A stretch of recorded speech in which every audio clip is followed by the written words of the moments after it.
go down in the woods today, you're sure of a big Killer is here with us. If you go down I in the know woods it. today, you better The go killer. with the For every bear that ever there was will gather I have round what is because perhaps the today's finest the day, library in the day, world on day, witchcraft and the black arts. And in the name of Satan, I place a curse upon you. The ride in sunny France, with a killer stalking you. He's killed before. Why not again? Why not?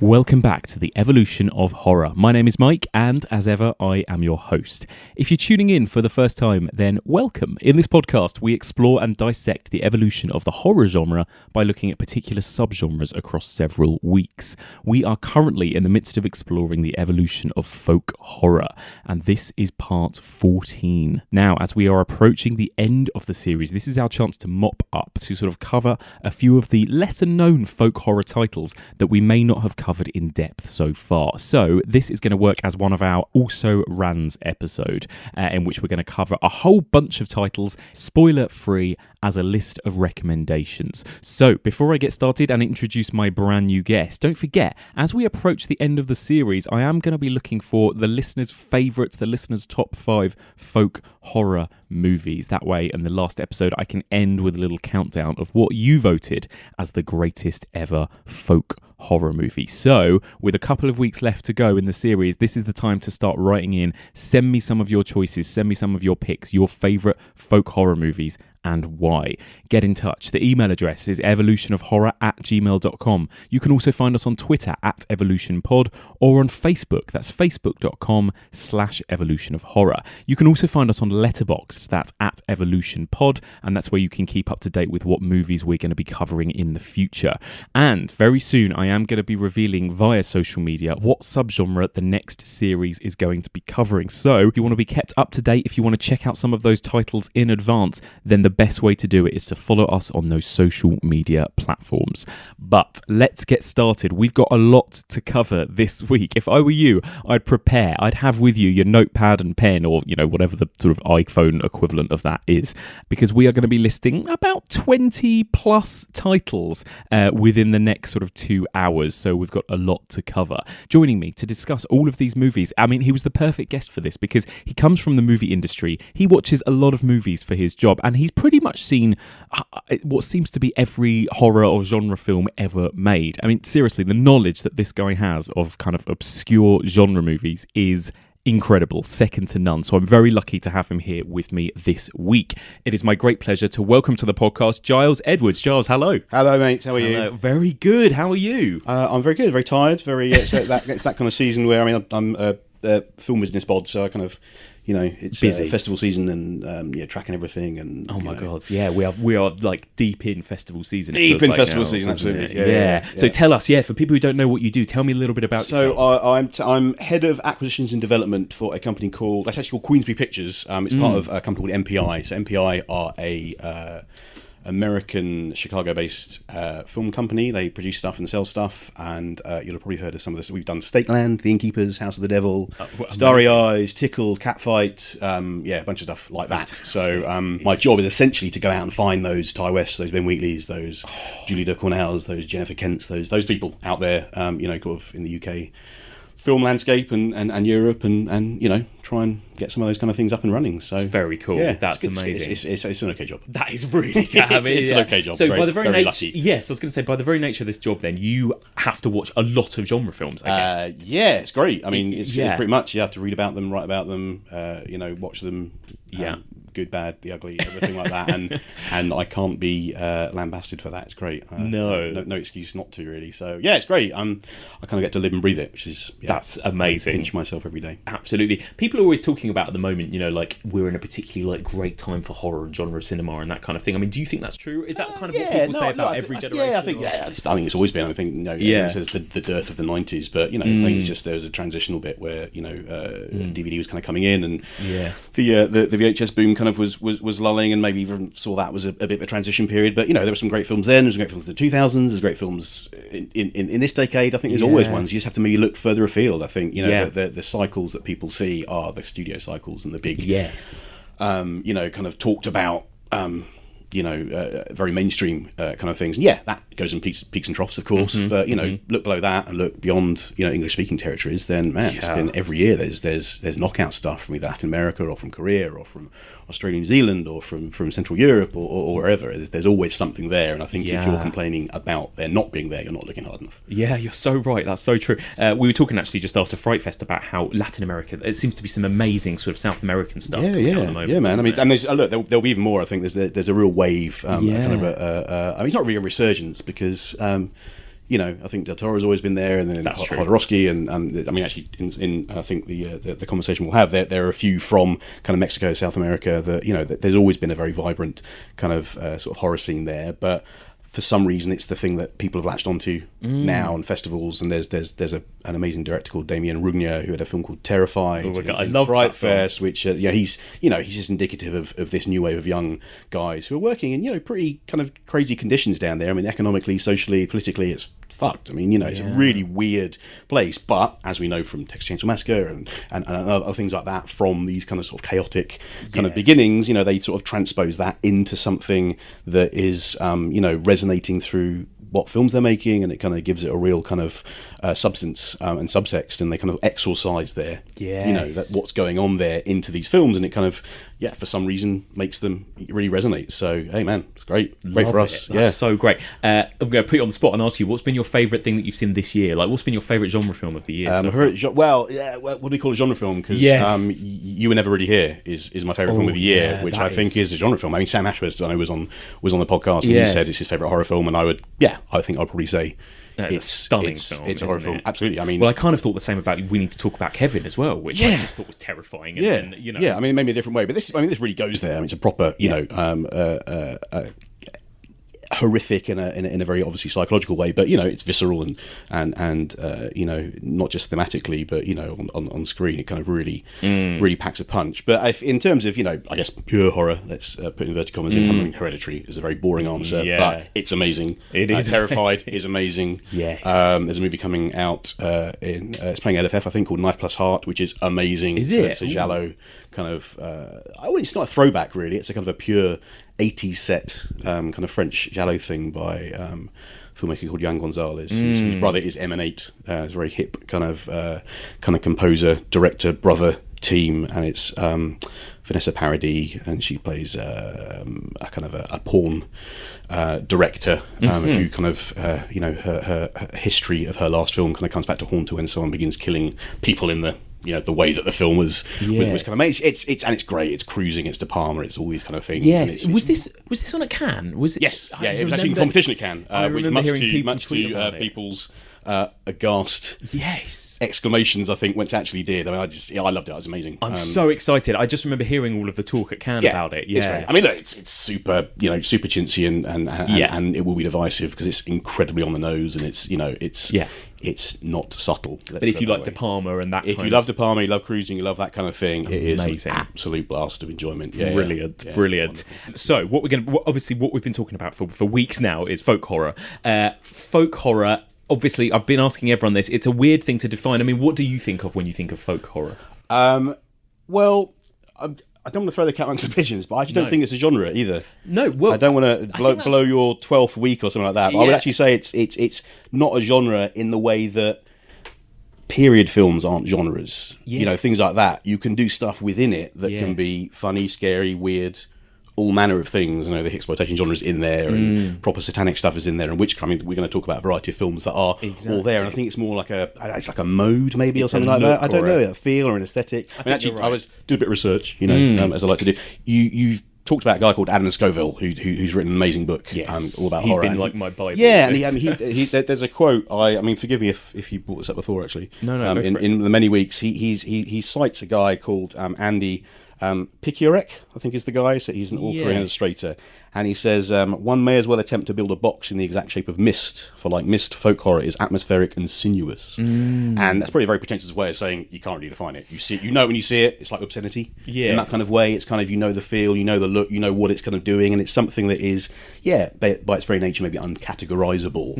I mean, and for me, I know a lot of people have sort of said it's about, you know, kind of strangers going and finding remote communities and all this kind of stuff. I actually think it's a little bit more maybe cerebral or ethereal than that. It's kind of almost like nature's been around longer than any of us, longer than anything. You know, and nature is almost reclaiming it from these little ants that are kind of rolling around, annoying it on the surface. You know, you look at the end of so many of the great films, humans are almost inconsequential. It's kind of the inconsequentialness of people and men, and they've kind of created deities and their own things like that. But these, you know, whatever deities, gods, things that end up being, you know, the big bads in a lot of these kind of things are, you know, they're millennia old, they're centuries old. They're a lot bigger and older than us. It's just something unknowable. And I mean, Lovecraft, I think, skirts that kind of sort of folky territory as well. And, you know, his whole thing is about unnameable, unknowable things that are just beyond even human comprehension. I think that's a very important part of it. It's just, you know, it's not the very tangible horrors of a slasher film or even a ghost thing, a ghost film. You know, they are not.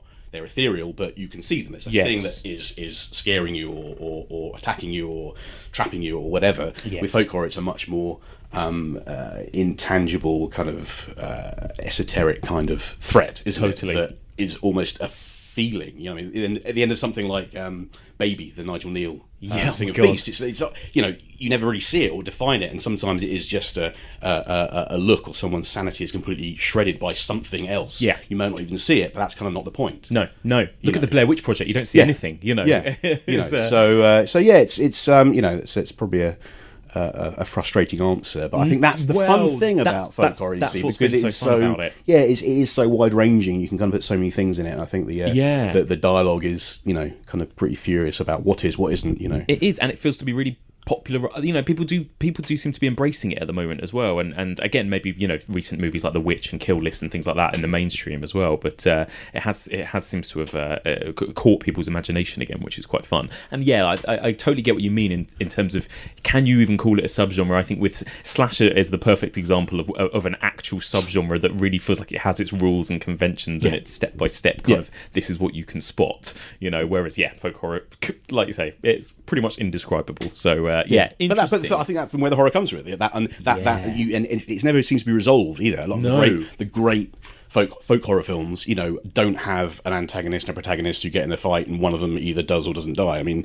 you know, they literally do, but there's no kind of resolution of the evil. It will pervade and will carry on, and not in a kind of, you know, carry hand at the end. No, it's a real kind of down out the grave. Spoiler. They're often quite downer endings. To be honest, incredibly, because again, because it proves that just we're specks of dust on a, you know, on a little planet revolving round. You know, in the middle of darkness. Totally, all that kind of stuff. You know, it's, on that cheery note. Absolutely. So what we obviously, again, as we've discussed, that this is such a vague thing. There are so many films to cover, only so many weeks that we can spend on them. So this is our kind of chance to plug some of the gaps. You're a man who's seen a lot of films.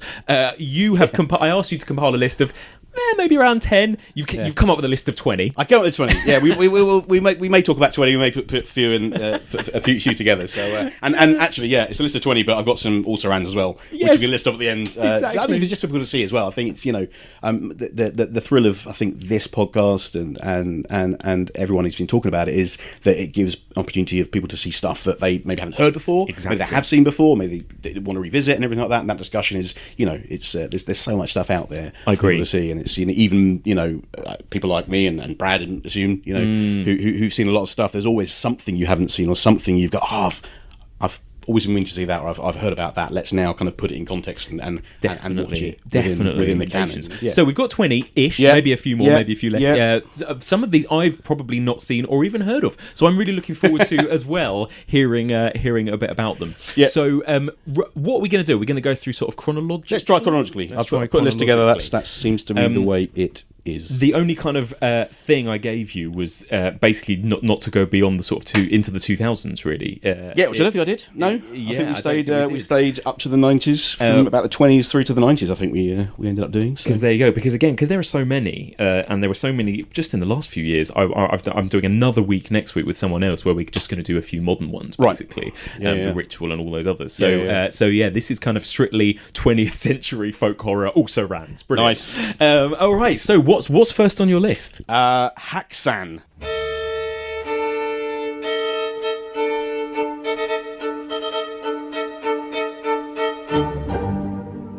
The genesis of that film, I think, was Benjamin Christensen, who directed the film. He just did all this research. It's basically him kind of just delving into this. It's almost like I would actually say it's kind of like the lecture Andy Nyman gives at the beginning of Ghost Stories, the stage show. He actually sits there and he kind of gives this potted history of this, and it feels like that. I mean, Benjamin Christensen comes up on screen. The director comes up and he kind of says, "Right, this is what we're going to do." And it's in chapters. It's kind of this is the first bit. This is how witchcraft kind of comes about. These are the stages of kind of witchcraft from its very beginnings through to what was then modern times. The early 20s in Scandinavia, and it's it kind of turns into this really bawdy morality play. Yes, it does. Kind of sort of delineating kind of the stages of possession and witchcraft and how they find this stuff out. And it kind of, it's almost kind of like the fun version of what happens in Witchfinder General. I think probably say it's kind of like a little potted kind of appendix. It's true. So it's an old film, isn't it? This is 1922. 1922. It's a silent movie. It is, but it is one of those kind of really very renowned, very respected, it is because what would you say to people who maybe are put off by the idea of watching a silent movie from 1922? It's fun, man. I mean, people think of silent movies, I think, still much in that very, kind of Keystone Cops, fixed camera, kind of just sort of watching people run in and do a bit of farce and fall over banana skin and then run out again, or something else, or people kind of emoting in close up. But this is, it's like a multimedia essay. Like I say, it's like this weird lecture of all this stuff, kind of just kind of going on within the time period and what people were kind of thinking about religion. And obviously, it's a very kind of conservative time period anyway in history. It's just sort of post World War I, and it's in Scandinavia. I mean, you look at the films of kind of Carl Theodor Dreyer and these kind of people who are very, very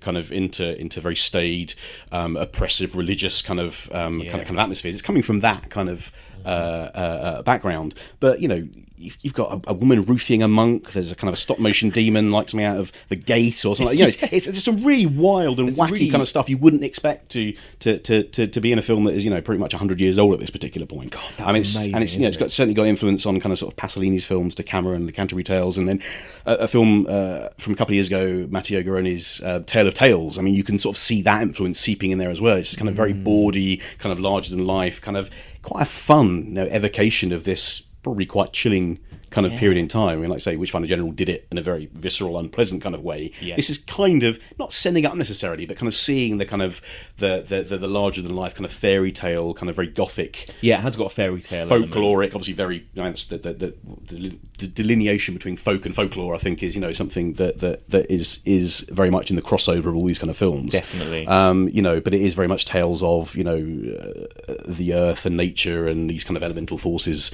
kind of coming in and perverting and subverting man and woman and what that does and how society must kind of restrict it and constrict it and all those kind of things at play. It's kind of the civilized versus the uncivilized, all that kind of stuff. And it's just it's done in a very, very playful way, and it's kind of divided up into chapters, so it doesn't feel like it's a very long kind of narrative you have to kind of sort of kind of stick with. So it's just a really sprightly film. It's like 110 minutes or so, but it just pings by, man. It does actually. I agree, and it is, like you say, I think that's important, that it's quite fun. It's almost sort of kind of campy in places, and again, maybe that's just it definitely is. Yeah, absolutely. I mean, the influence, I think, is, say, Witchfinder General, The Mark of the Devil, which is a kind of a great Euro film, and even the Inside Number 9 Elizabeth Gadge episode. I mean, that's all about. It all has this kind of stuff, and I think those guys must all have seen this. Yes, Reece Shearsmith actually recently did a commentary on Haxan and stuff. Yeah, absolutely. I mean, it's absolutely. It's you watch it, and it just. You could just see the influence throughout the last 100 years of that kind of cinema. Totally. And it's just, it's fun. It's a really, really fun film. Yeah, it's a really and it's a you know, like kind of an important one, I suppose, in the history of this kind of folk movies, witch movies, that kind of thing. It is one of the. And if that 110-minute version is too long for you, there is I think it's a 75-minute version, really? which is narrated by William H. Burroughs, and it is the version for when you've maybe slightly had a few beers too many. And he basically narrates most of the title cards throughout it, so it feels much more like a proper lecture. I'm sure probably, again, I should look this up, but in terms of where people can find Haxon, I mean, I'm sure it's out there probably. I think it's on Amazon Prime. It was a Tartan DVD at one point. Obviously, the great late lamented Tartan, which is what I have. Yeah. I'm sure the DVD is floating about there on Amazon, but it's it's a pretty great package. I mean, Criterion I think have put it out as well, so if you're a bit more flush, yes, get it. But it's really worth it. It really is. It's not a boring, fusty old. It's black certainly and white not. piece. It's very visual. It's very kind of. It's really incredibly. Fun. Yeah. But I mean, Peter Strickland's Bavarian Sound Studios opening credits are very much in that kind of style as well, with all these kind of hand drawn things and kind of evocative of that kind of sort of folkloric, kind of very esoteric, just sort of bawdiness. Yeah, it's great. Love it. It's okay, great. So that's entry number one. Entry number one. Amazing. We skip forward 20 years to a film which I love, and a lot of people know the filmmaker and the producer, but maybe haven't seen the film. It's called The Seventh Victim. Who are you? I'm Mimi. I'm dying. No. Yes. I've been quiet. Oh, ever so quiet. I hardly move. And yet it keeps coming all the time, closer and closer. And I rest and I rest, and still I'm dying. It was produced by Val Lewton, who's an amazing kind of sort of mid-century kind of genre kind of pioneer. And this film, I mean, Val Lewton's kind of productions tended to be a bit more ghostly, kind of I think creature featurey. Leopard Man is kind of, I guess, kind of a creature feature, I guess. But The Seventh Victim is it's very fringe folk horror, I would say. It's much more about the kind of the satanic kind of Rosemary's Baby end of the spectrum, but again, it's just about, I think, a kind of a dark society beyond our civilized one that is kind of luring these kind of sort of souls in. Essentially, it's about a girl who travels to New York in search of her sister who hasn't heard from some time, and there's the implication that her sister has committed suicide. She finds out this kind of cult that she has kind of been inveigled in, and it's very kind of insidious, and it's filled with allusions to kind of sort of satanic kind of it's like she hears hooves on the step, and it's kind of evocations of that kind of sort of hooved beast that might be sort of lurking kind of within this kind of subconscious. And it's again, I mean, all Lewton's films are very, very cheap, very, very low budget, but they are his films. Absolutely kind of full of just such cinematic kind of horrors that just takes a real skill to do, and it is simplistic, but it's all light and sound, and I love that. It's impressionistic. Yeah, that's kind what of filmmaking. I need to check this film out. Actually, it sounds like it's up my street. I really love Val Lewton stuff, and you're right. It's that kind of cheap but less is more type thing that he goes for, isn't it? Yeah. And I mentioned Rosemary's Baby. It's not that that becomes very, very kind of big and kind of at the end it kind of really sort of goes there. This is a much quieter kind of insidious kind of film, and it kind of it makes you feel like this is ageless, constant evil that's always been there, and again that's just sort of sucking people in around it. And even in New York, which is a big cosmopolitan modern city at that particular point, you can't survive the kind of sort of the descent into this kind of elemental kind of force that's taken this woman over. And Mark Robson, he was a peer of Robert Wise. Obviously did The Haunting. He kind of grew up amongst the same kind of people. He was an assistant on Orson Welles, his early films. Robert Wise was an editor on his films, and Mark Robson helped him out. And he had a very weird career that sort of went from this and a couple of other Lewton films through to Peyton Place, the original feature film Peyton Place and The Valley of the Dolls, and then Earthquake. He kind of big disaster movies in the 70s. So he's very, again, like Robert Wise, a very kind of eclectic Renaissance man type filmmaker. But back in the I think this is 43, so I mean he really had some chops back then, and did a couple of really great films for Val Lewton. So amazing. This is quite difficult to get hold of. I think this one, there's the Val Lewton box set that came out in the US a few years ago, and it's included in that. Yes. It's well worth tracking down. Excellent. All right, that was The Seventh Victim. 1943, and then jumping ahead another 10 or so, well, actually 14 years. To Night of the Demon, which is a heavy hitter for the genre. I think this is probably one that most people will be fairly aware of. Snakes and Ladders. An English game, you wouldn't know it. You see, if you land at the foot of the ladder, you climb up to the top. But if you land on the head of a snake, you slide all the way down again. Funny thing, I always preferred sliding down the snakes to climbing up the ladders.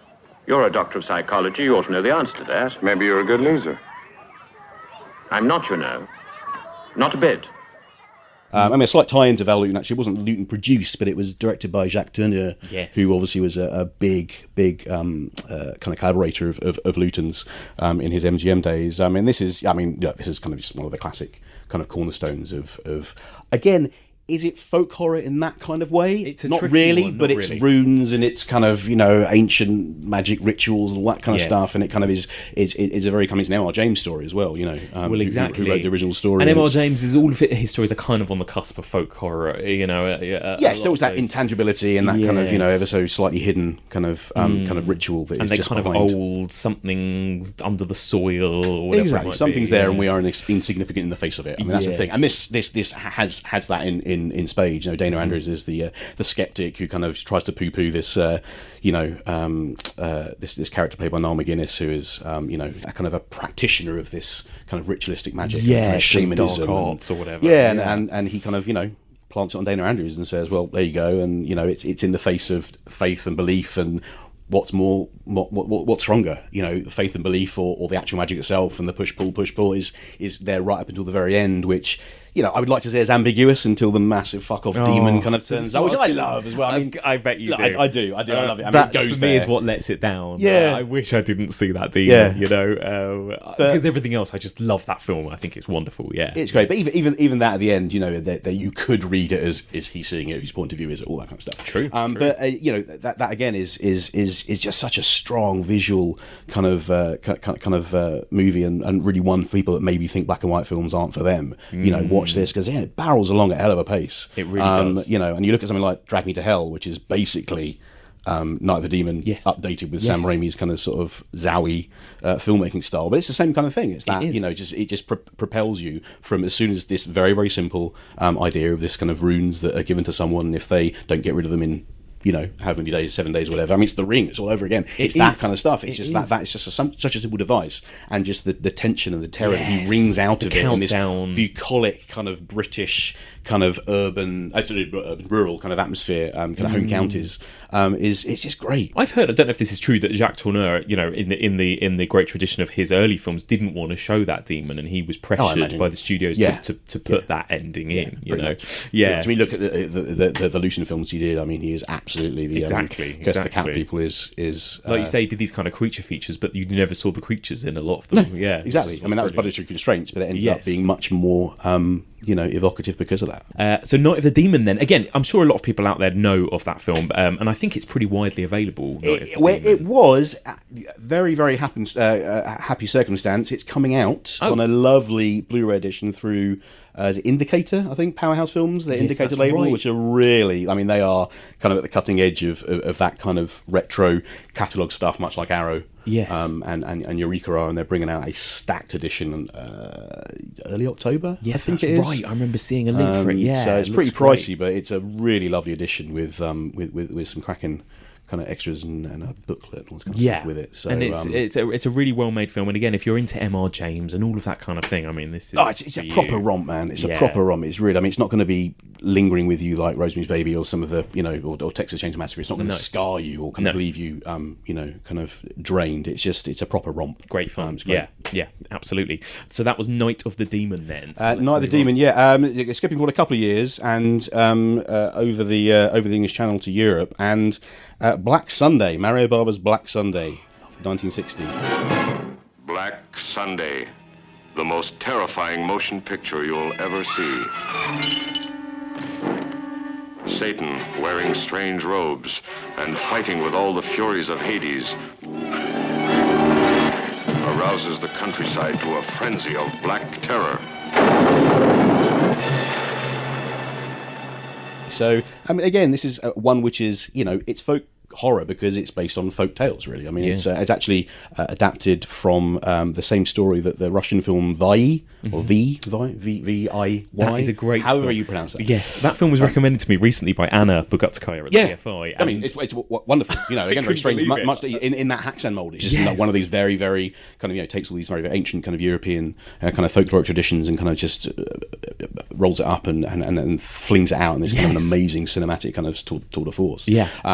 So Black Sunday kind of comes from the same sort of source material there, so it has that very sort of 17th, 18th century kind of sort of gothic feel to it. Yeah. But it's kind of done through Mario Bava's kind of just beautiful cinematic lens. I mean, it's his first film as a director, solo director. So he'd done a couple of movies prior with Ricardo Freda, Ivan Piri, and he was kind of taking over them or kind of helping out them, having been a cameraman, and this is his first fully fledged directorial kind of vision, and it just I think starts with a bang, quite literally. Oh my god! I mean, I think this was the first ever Bava film I watched. Probably most people. I mean, it came out in Redemption. It was one of the big Redemption film label films. It was one of theirs. So Deep Red and Black Sunday, and then some of the Franco and Jean Roland films. But that was where I saw it first. Yeah, and I couldn't believe it. That opening. We won't give away too much, but it's just. No, it's I mean, for like you think 1960. I mean, people were going apeshit about the psycho shower scene, all this kind of stuff. Well, man, this really kind of just goes for it. I think it actually gives way to a quite sort of gentle, yes, it does. Kind of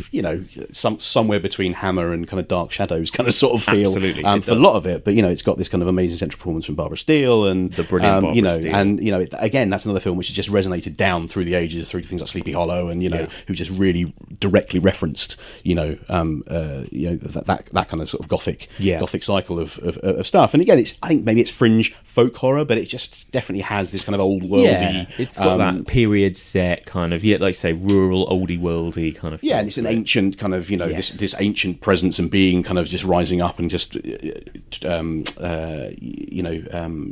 death is no obstacle to it, and he just kind of persists, and it's just, again, that's just a very kind of what you think of as folk horror, of this evil kind of persisting throughout the ages. Yes. And is he a vampire, is he a zombie? I don't really know. It's not really said in that kind of way, so it's an elemental force that's doing it. Exactly. She's not kind of biting people's necks and has fangs. She's not kind of coming back from the dead like the Tombs of the Blind Dead or anything like that. It has all those kind of illusions, and they're all in the same kind of ballpark, but it is kind of just something that's coming from an ancient evil. Exactly. Kind of pervading. And it's great. I mean, for anyone who's into, Bava, Mario Bava, Giallo, those types of movies, I think it's a nice.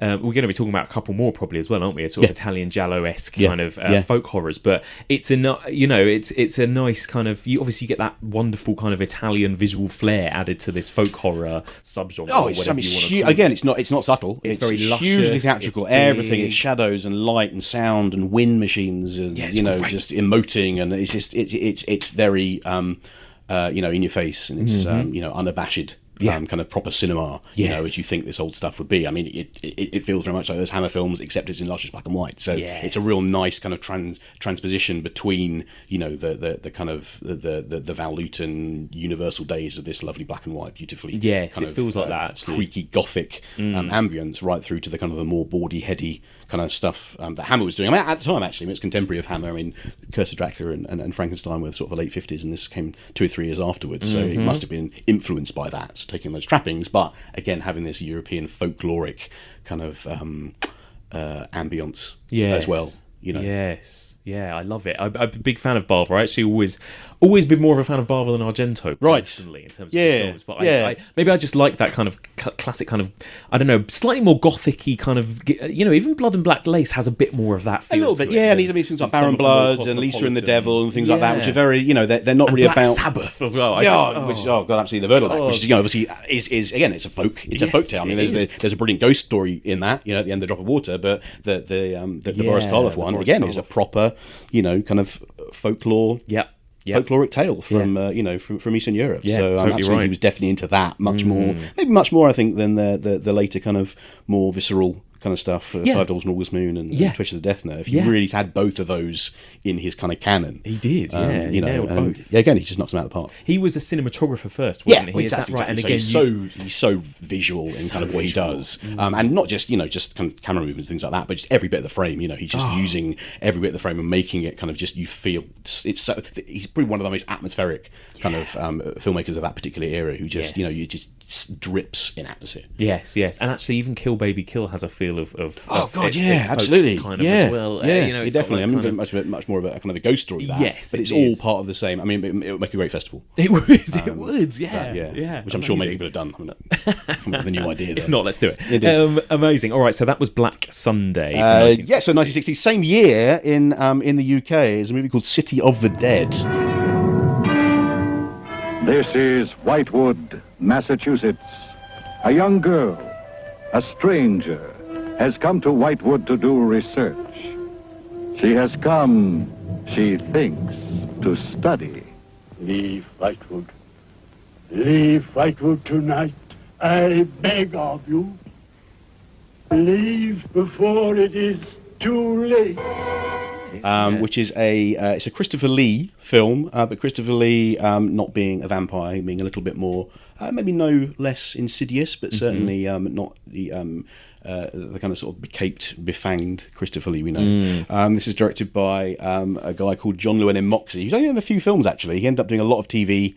Kolchak, The Night Stalker, and things like that. He did another British horror movie called Circus of Fear. It's about, again, a bit like Send the Victim, it's about another woman who flees to a remote village to search for a missing sister. At the behest of Christopher Lee, who kind of suggests maybe she kind of go there, and then there are sinister goings on and cults and witchcraft and rituals and all this kind of stuff. And it's a really strange film because it's quite quaint and very British in feel, but like Bava's films, it's got this incredible atmosphere and kind of, it's proper fog shrouded kind of misty moors and things. It's just, it's a film that was, I think it was lost necessarily, but it just wasn't really spoken about, and it came out on Arrow a few years ago. There's a bit of a resurgence kind of interest of it, and people sort of suddenly realise, this is Christopher Lee film we hadn't seen before, and it's called Horror Hotel in the US. Yeah, which is, I don't know if it's more or less kind of on the nose than City of the Dead, which is a pretty banal title as well. Neither of which are particularly indicative of what the film is, I have to say, actually. But it's a couple of films like that where they have these kind of strange titles that just they sound good and they're a good marketing, I guess. Yes. But it's again, I think probably less you know about it, the better. But just know that it's a really cracking. Kind of mid-century, proper kind of ghost folklore-y, witchy fable that you probably won't have seen before. I mean, not a lot of people have talked about it. So amazing. All right, what's next? Next is another British movie, and a similar ilk actually. They could probably go as a good double bill with City of the Dead. It's called Night of the Eagle, or Burn Witch Burn. Are there supernatural powers her scientific husband denies exists? I want some kind of explanation. But is it obvious? I'm a witch. Can another woman's fiendish jealousy possess and injure her? Don't answer it. Hello. Hang up, Norman! Take me in your arms. Oh, Norman. After you've undressed me with your eyes, It's another kind of director who ended up going and doing a lot of TV. These two directors, John Llewellyn Moxey and Sidney Hayes, end up doing a lot of things like Magnum P.I. and stuff like that in the 70s and 80s. They end up being journeyman kind of directors, but they started off with these kind of really kind of, I guess for them, probably kind of very small, exploitation style kind of projects that just had a real kind of flair to them, and ended up doing something that just really resonates, I think, and surprises when you kind of look back at how I wouldn't say intense necessarily, because again, they're not these, like I say, they're not films like Texas Chainsaw where they're going to really scar you and kind of just make you absolutely shaking with fear. But they're just really bold and audacious and have kind of a quite a flight of foot filmmaking style where you would look at someone like, say, Steven Soderbergh or someone like that now, just kind of taking things on the lam with an iPhone and kind of running around and doing and you think back to the studio era and kind of the 60s where everything was going to be very kind of blokes in ties and shirts and a big crews there, and they're doing their kind of very staid kind of sorts of setups for the shot, and there's not that kind of very improv kind of dynamic filmmaking going on. But a lot of this stuff, it feels like they're just doing it on the lam, and they just it's got a real energy to it. And this one especially, it's got Peter Wingard, who people will know from 70s TV, chewing scenery like it's a fucking sandwich. It's amazing. He's got this enormous moustache and he's sweaty in close up. Basically his wife may or may not have picked up some kind of ritualistic shamanism from a trip to the West Indies. It gets a little dicey with the social politics at this particular thing. I mean, she's been there and been turned, let's say. And she's maybe trying to do something with a witchcraft, maybe trying to get him a job, maybe trying to stop someone. And it's kind of not a whodunit necessarily, but it's kind of a very kind of dynamic kind of character piece with all of these kind of events suggesting to Peter Wingard that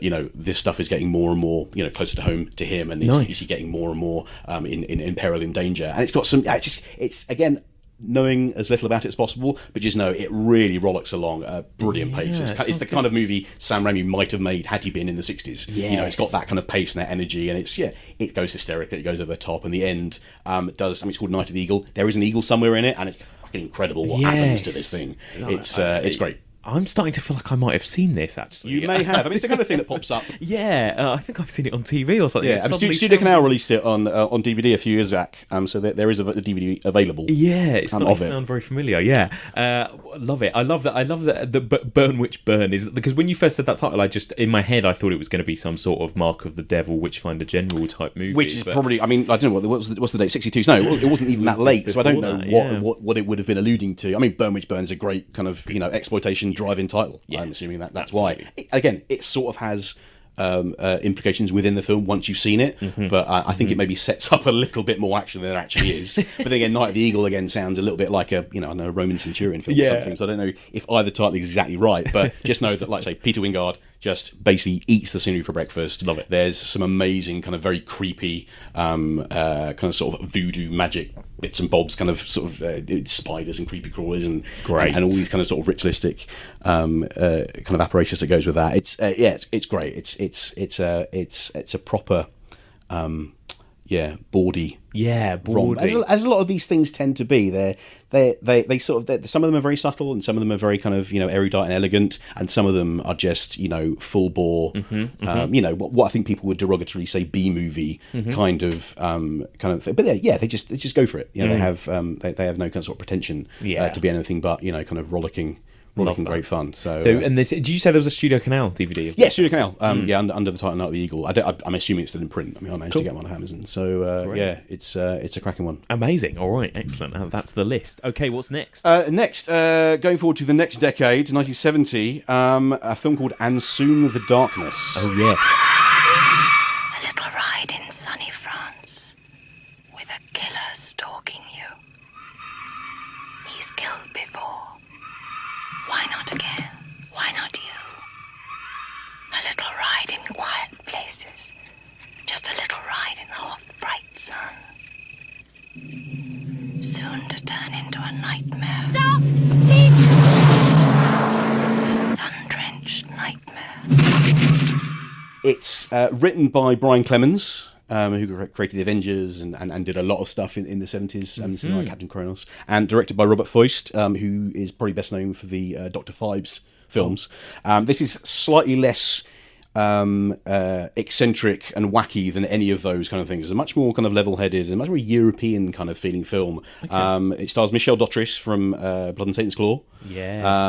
And her and a pal go bike riding in France on their own, and one of them goes missing, and the other one is essentially kind of stranger in a strange land. Gotcha. Right. And is something going on? Is it something supernatural? Is it much more kind of down to it? You never, you do at the end. It does resolve itself, but the whole thing is very much kind of playing into kind of fears of a difference in others and civilized society. Where, when you go away from your comfort zone, what is there, what's around the corner, what forces are there kind of oppressing me, and maybe not quite as overt as a lot of the films on the list, but the atmosphere I think it conjures is just incredibly oppressive. I mean, it really has that early 70s, the feeling you get from that early 70s TV period, that eerie, nothing necessarily is events are happening all the time, but just there's a dread that's absolutely just rolling in like mist off a hill that's coming in, and it's a very, very kind of intimate, kind of small drama, but played out in this incredibly beautiful landscape. Amazing. Of kind of sort of the French countryside, and she comes across this policeman who may or may not be helping her, and she's just wondering where is this companion gone, and it goes to not explicitly, but some quite dark places, and it really is. It's just a very eerie kind of grounded, folky thriller. It's a great cracking one. Again, I think that was a Studio Canal. Is it? That's out there, is it? Again, it's out there. They remade it a short while ago with Amber Heard, and it was fucking terrible. Again, I think it was just. I it just doesn't have that. It's very specific to a particular time. Yeah. And so many of these things are. I think They are. remade Witchfinder General now, or remade Blood and Tentacle now. It just doesn't have that same kind of sort of feel to it because of what was going on and just kind of the filmmaking style at the time. And, Yes, it's something to do with that style and the look and the feel of it. That's the air. It? It's just like a crumbling imperialism, isn't it? Yeah. And just sort of looking out towards, kind of an uncertain future. I mean, maybe it is resonant now, but I think it just wouldn't be. I think maybe too knowing now, and it's just too explicit. Mm-hmm. And back then, it was much more kind of cerebral and left to kind of left to the imagination a bit more. Yeah. Brilliant. All right, that's great. So that was what reminded us of what that one was. That was called? And Soon the Darkness from And 1970, Soon the Robert Foyst. And Good skipping title. ahead 1 year back over to America, a movie which I think I know you wanted to discuss, George A. Romero's Season of the Witch. Oh, yes. By the light in my hand, by the breath within me, by the earth which I touch, by the names of the spirits, by the resplendent angel, together with the princesses of Mercury and Earth, I conjure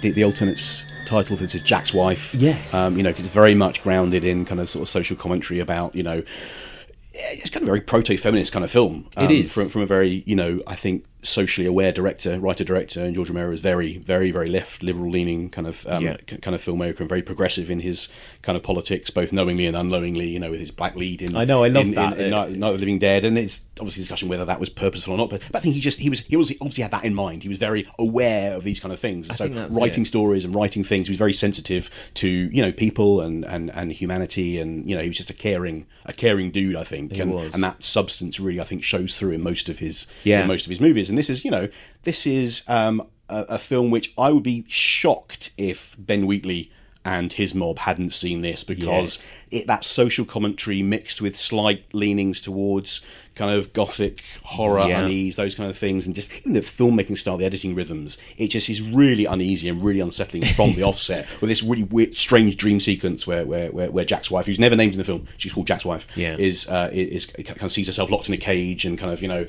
these kind of sort of spectres around her, and then she wakes up. And it's not a horror film at all. She's stuck in this, I guess, horrific marriage. It's very she feels very trapped and oppressed and everything. And is that manifesting itself in some kind of latent abilities? And that's the question of the film: is it supernatural? Is it not? And I think by the end of the film, it does resolve itself in quite a specific way. But that whole kind of push-pull of feminism by way of kind of oppression coming out in some kind of manifested form that kind of fights back. That was a very kind of ripe. It was at this point, wasn't it? A sort of ripe element to explore within a film, and it's it's just the film language, I think, is something which we've come to see in the folk horror kind of films we've discussed. A lot of it's very jarring, edited, lots of point of view shots. Just the way things are done to unsettle you, to kind of put you in the frame of mind of these people who should be seeing things a certain way, and then it kind of subverts it by kind of undercutting what's expected in terms of natural film language. I think was used to create this kind of uncanny feel throughout a lot of horror films, and this film, whereas not explicitly a horror film, does that same kind of thing. And George Romero, who wrote, directed, and edited these things, was very aware in constructing it to really throw you off balance and kind of to put you in this point of view of this woman who may or may not be having this kind of sort of premonitory kind of struggle within herself about this situation she sort of finds herself in. It's great. And it's a small film, it's an intimate film, but it really kind of packs a punch looking back.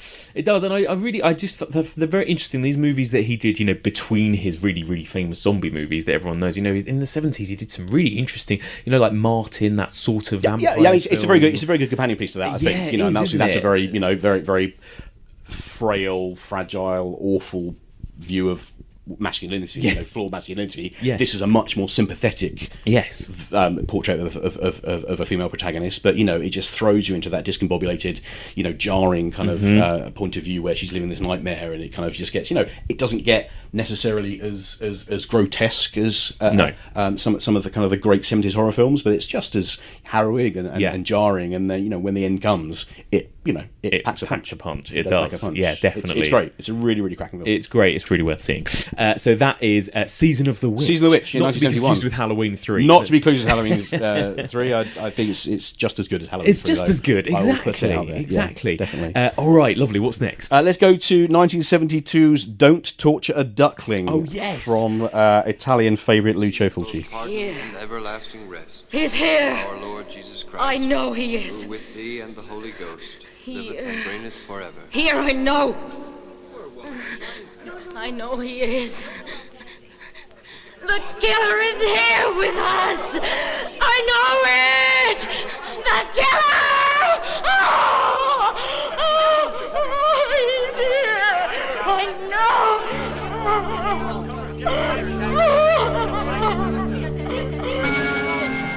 Amazing. Lucio Fulci, never covered a Fulci film yet Really? on this podcast. I know you're not the hugest Argento fan, but I am a big Fulci fan. You're a big Fulci I fan. just haven't really had a chance yet, but we will at some point, obviously. But yeah, I'm a big fan of this film. I think this is great.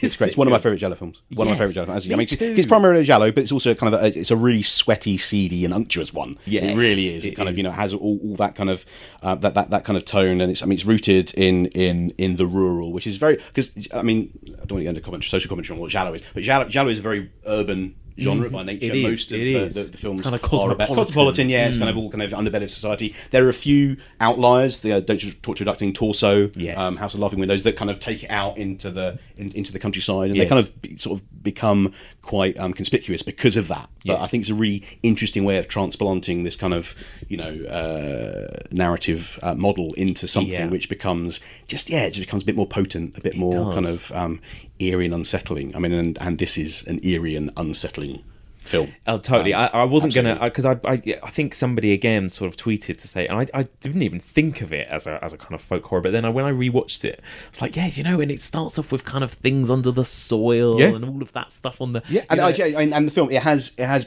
probably my, I'm not going to say favourite sequence, but I think the most arresting sequence, I think, in any Italian horror film I've ever seen, which is when Fernanda Balkan, something happens to Fernanda Balkan in a graveyard, and just the way that is done, where it's as brutally realistic and ritualistic as the Witchfinder General. Witchfinder General, or one of those. It's that impactful, and it's at once beautiful, horrible, ravishing, awful, nightmarish, everything, and it's just insane sequence, which actually has no bearing on the film, really. I mean, there is a narrative reason behind it, but it's a very extended sequence set to this amazing Riz Ortolani kind of ballad, and it's so beautifully done, and Fernanda Balkan is amazing in the scene, and it's brilliant, and I hesitate to say favourite because it's by no means fun, but it's such an amazing sequence. Oh, it's brilliant. It really is. We should say we should talk about the plot. What for people that know nothing about this? I mean, it's not so much about ducklings. It's not ducklings at all. But it's child murder in the Italian countryside, and it's there's nefarious priests and predatory female milfs and all these kind of people going.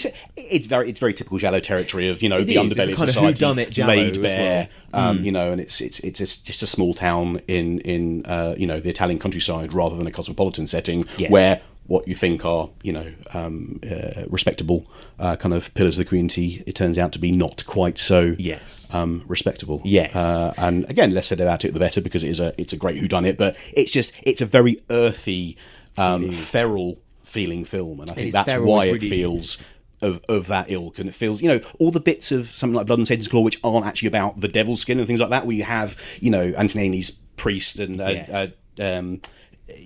all of that kind of sort of the sexual mores and all those kind of sort of twisted social kind of sort of barriers all that's kind of very present in it as well. So it's very much kind of a portrait of this kind of society which is, at the time contemporary, but just feels so backward and feels so kind of uncivilized and you're right. Where It's all this kind of horror, isn't it? It doesn't feel it. It doesn't feel it. It's really interesting, and you just like you say, by transferring that cosmopolitan to this kind of rural landscape, you do get this. You suddenly get this like we've talked about, this kind of, there's a kind of mob mentality. There's kind of there's this superstition. To us uncivilized, but to them it's just that's the way they deal with stuff. I mean, it's like that's the horror of it, isn't it? And that's what we were talking about at the beginning about the land reclaiming itself from humanity, and we have civilized ourselves throughout history to become there's an order there. But actually, a lot of the things that people find when they kind of the protagonists confront the evil in these films, be it the Sawyer family or whoever in Texas Chainsaw Massacre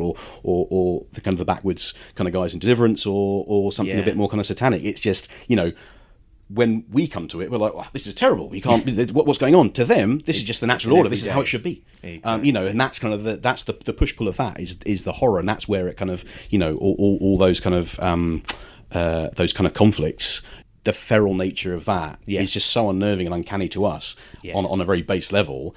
Plus, then you have all this the traditional kind of chase sequences and people getting killed, all the traditional horror stuff on top of that.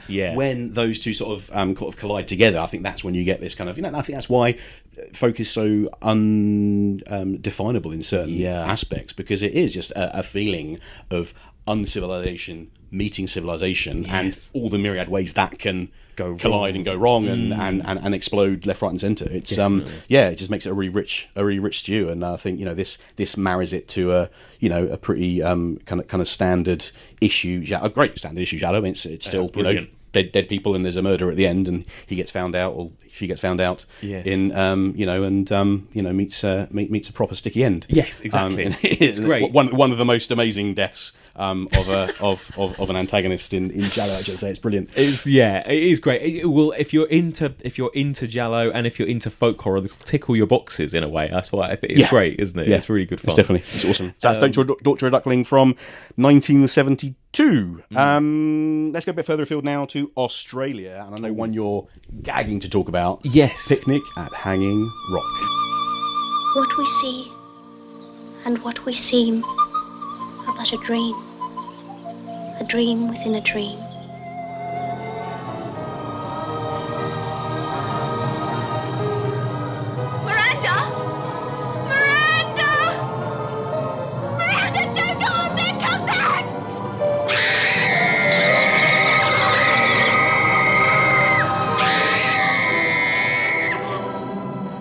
Yes, 1975. Picnic at again, I've kind of, this was a bit of a mission on my part, really, that I've not really covered any of this kind of strange Australian sort of outbacky folk horror. Yeah, I mean, and talk about a country which is civilization came there and basically, Australia is known as the country where basically everything there is out to get you humans, because it was a barren wasteland, which we sent convicts over there and popularised, and they decimated the local population. They kind of they're proper outsiders kind of coming in, and what a country to sort of produced films where nature is fighting back in such a kind of oppressive way. I mean, we could have this film, we could have The Last Wave, The Long Weekend, Lost Weekend, sorry. There are so many kind of films, I think, just Waking Fright, these absolutely, and they're all just absolutely about uncivilized society just basically sticking it to so-called civilized society and how you basically haven't got a chance in hell. Yes, exactly. I mean, there's no, again, it's hard pushed to think of a single Australian film, let alone horror film, where the landscape and the natural environment doesn't in some way impact or have an impact on the story, or features heavily at least. That's what it's all about, isn't it? Tell us, I'm sure most people have heard of this, but tell us a bit about Picnic at Hanging Rock. So it's based on a novel. A school of young girls at preparatory school girls go on a trip to the titular Hanging Rock, and only a few of them come back. Yes, and there is mysteriously disappear. there's a disappearance. It's allegedly based on a true story. One of Yes. those based on true stories. And it's to this day has never been kind of found what happened to them. Were they abducted? Were they something else happened to them? Did the women who came back, the girls who come back, kill them? All those kind of sort of theories have kind of been put forward. But the film doesn't do any of that really. It really just kind of takes the point of view of these girls that come back and the uncanny disbelief the situation they've been put in. And, yes. It's just one of those films where just the landscape is so oppressive and the the insignificance of these very civilized, very prim, proper. I mean, it's no accident that they're incredibly erudite and proper young ladies who kind of go out into this barren expansive landscape, and they just fishes out of water. Actually, just haven't got a chance in hell, and they encounter a few people along the way, and you kind of see the erudition with which they are trying to comport themselves. That's the whole ethos behind this kind of school, and there's almost an insidious kind of predatory nature with which the land sort of claims these girls as well, just the way it's kind of sort of framed and shot. It's beautiful. It's amazing. I mean, aside from the enormous vaginal metaphor of this enormous crack that they disappear into, it's curious Catholic schoolgirls exploring the mysterious end. It's about the sublimation of the power of nature and its unknowable grasp over these kind of people that are there. It's just absolutely what we talk about with folk horror of nature kind of coming and reclaiming itself, and you'll never really find out how, why, when, or where. Yeah, exactly. It's not a traditional horror film by any it's stretch not of imagination, really. It's but not. It is terrifying. Very creepy. Very creepy. And I think Peter Weir is just one of those filmmakers who, I guess maybe in like a Val Lewton way, it's just a pure cinematic presence. I mean, everything is just pure kind of just visual and audio. I don't want to say tricks necessarily. It's just the skill with which he's able to kind of weave these things together. He doesn't do anything particularly overt and flashy and certainly no big effects and things like that. But just the power of the images and the language. The language he uses and just the sound and the atmosphere he conjures is just more potent than a lot of horror films from the era. Something about it reminds me a little bit of like Nick Rogue and 100%. I mean, Walkabout has the same. Walkabout has the same similar kind of again. A young posh girl lost out in the outback, and kind of that's a little bit more humanistic, and she kind of discovers herself, and it's less about that, but it's certainly a stark kind of I mean that starts with her dad shooting himself in the car, and then the girl's kind of left on her own with her young brother, and again, it's probably a heavy-handed metaphor for that, but it just is. It is potent and powerful. It's and potent. Really... It's kind of dreamlike at times. Just weird, not good dreams either. No, nightmarish, I suppose. That's the thing. Yeah. I mean, I think and Peter Weir has.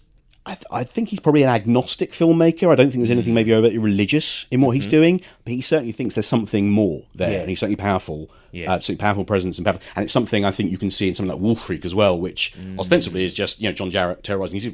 But there is a kind of a reverence for the land and this very era there that kind of Wolf Creek itself is this incredibly strange kind of elemental kind of place in Australia where their watches stop and it's like, is there something else? Is there a UFO? And you don't really know. And is there something more? Maybe there isn't. But actually, what it is an enormous portent for basically as humanity, you're fucked because you're not going to be able to.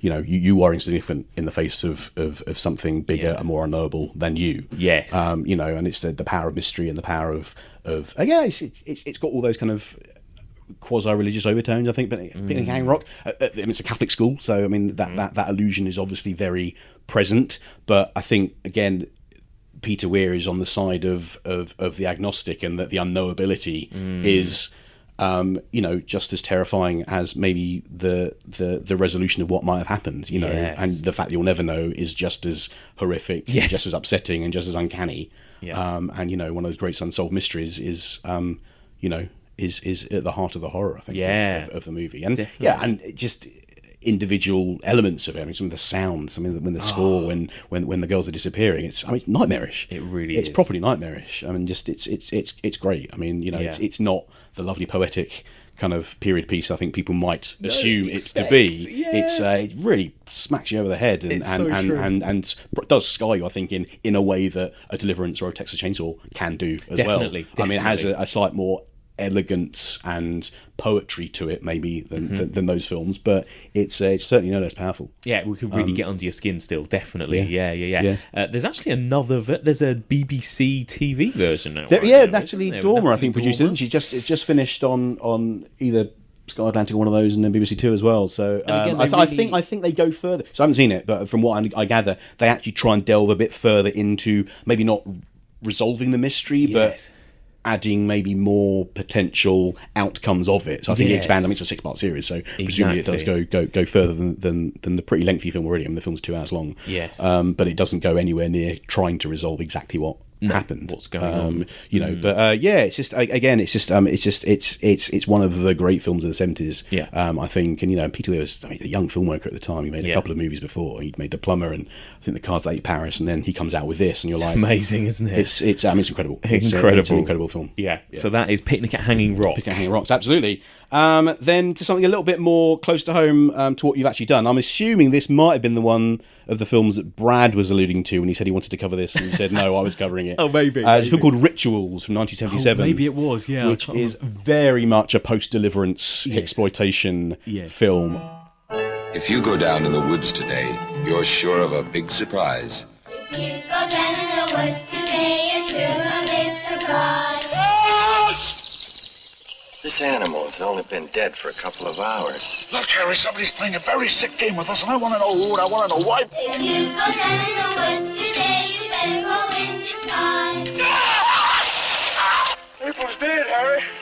Was it a man? For if we did, then everything else would gather there. For soon enough, today's the day the teddy bears have their picnic.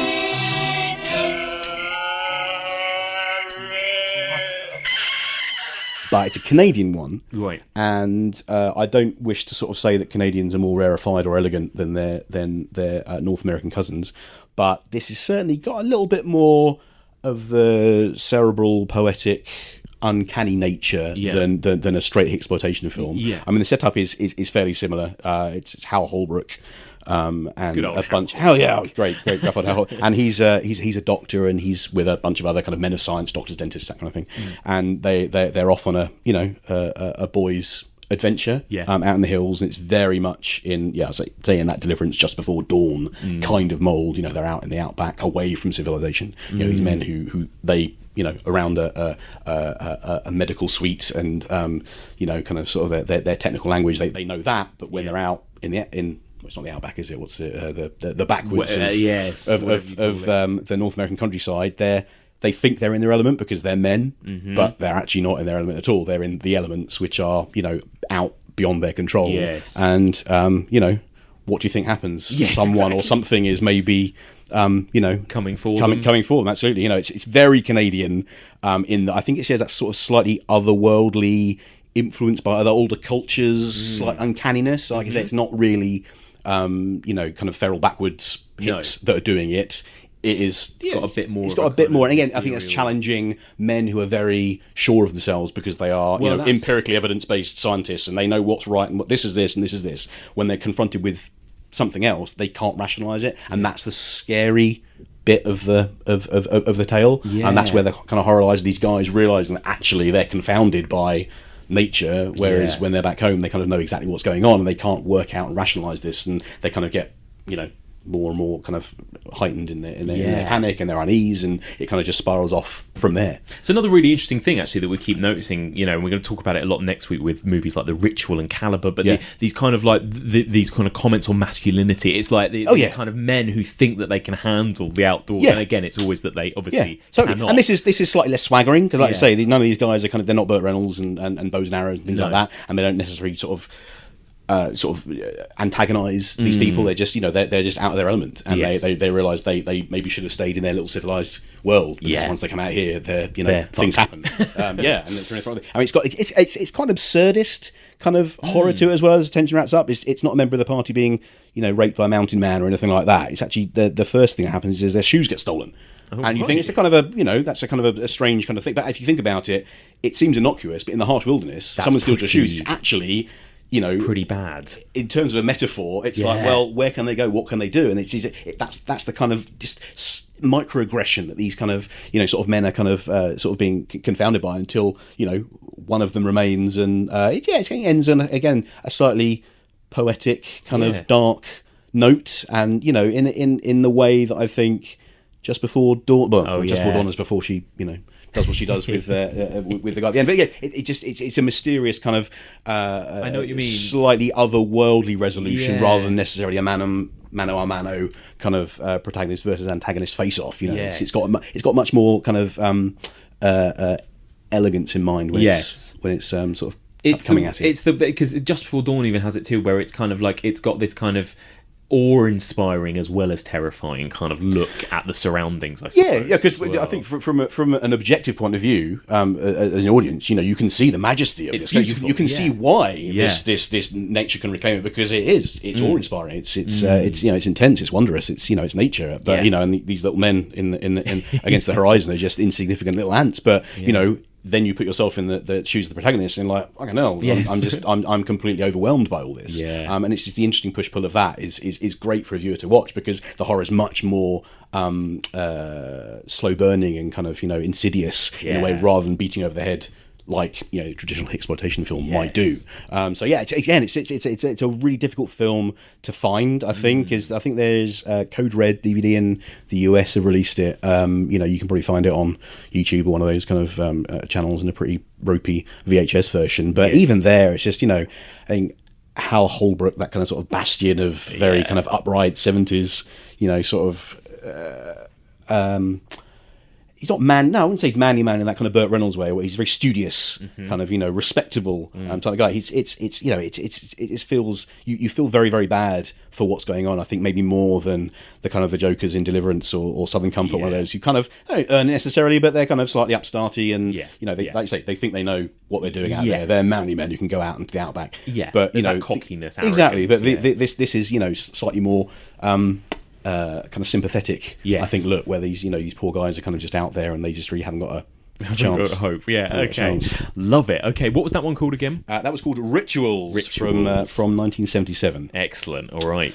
What's next? Next is this is another one you want to talk about. Children of the Corn. Every child is afraid of the dark, the unknown, the nightmare. In Gatlin, Nebraska, that nightmare is in the corn. Stephen King's Children of the Corn.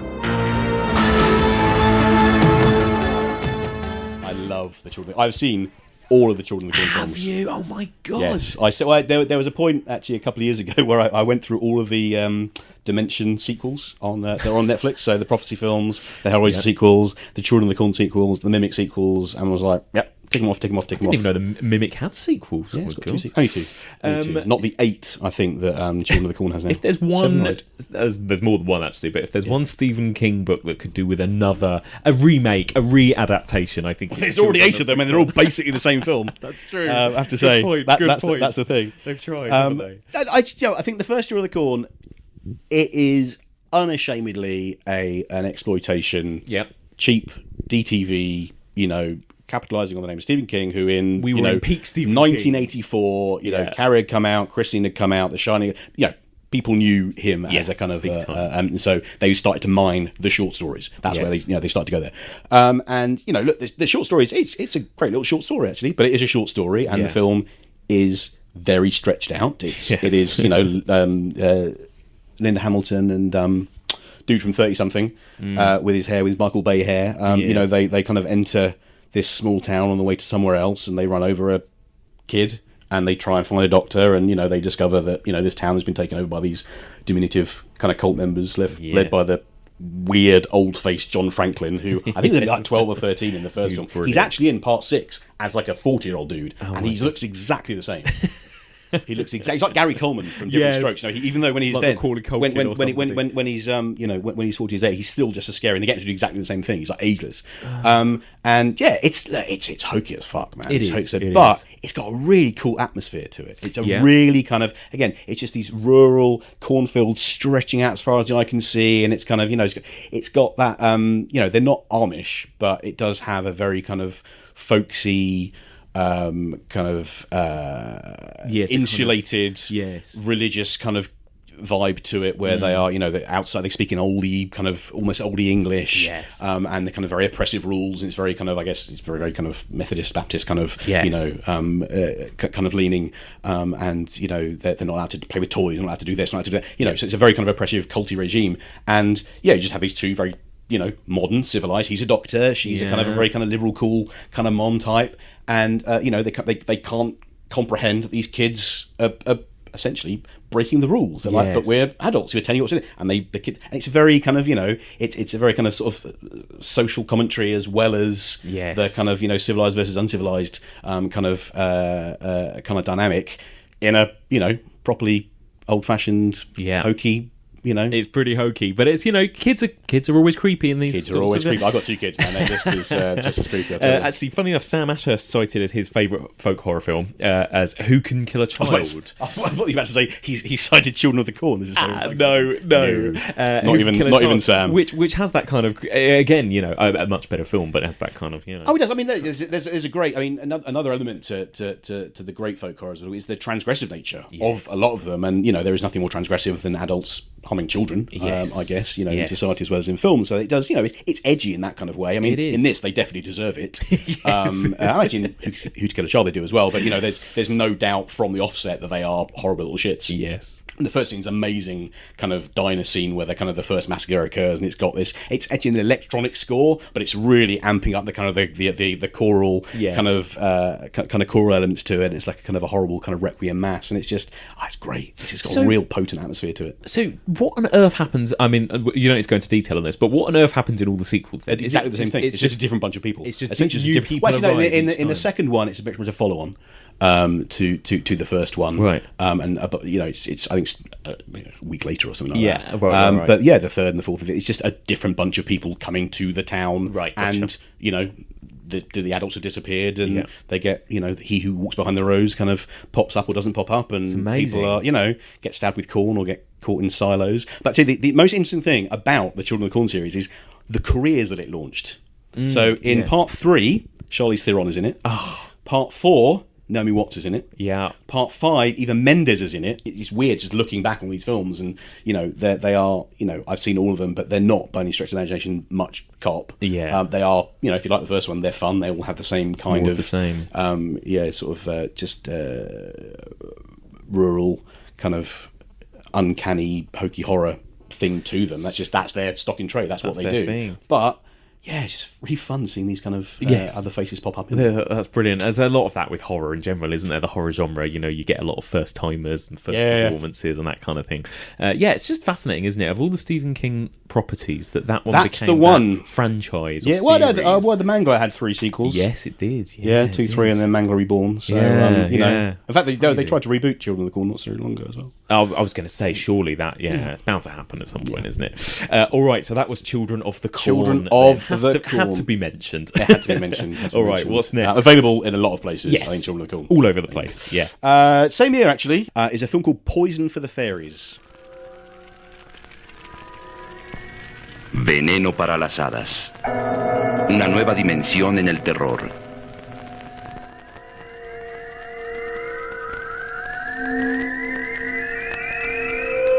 ¿Cómo se prepara el veneno para las hadas?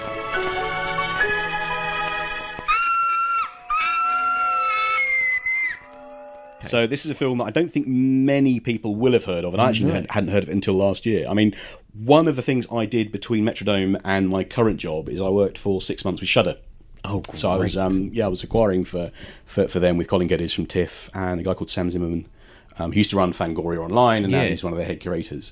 And he is a super obsessive horror nerd, and he really has some esoteric and niche kind of sort of taste and things like that. He really, really loves very kind of obscure kind of not backwards horror as in set in the backwoods, but the back alleys of so he's always kind of finding things that you will never really heard of. And this is something I heard him talk about actually.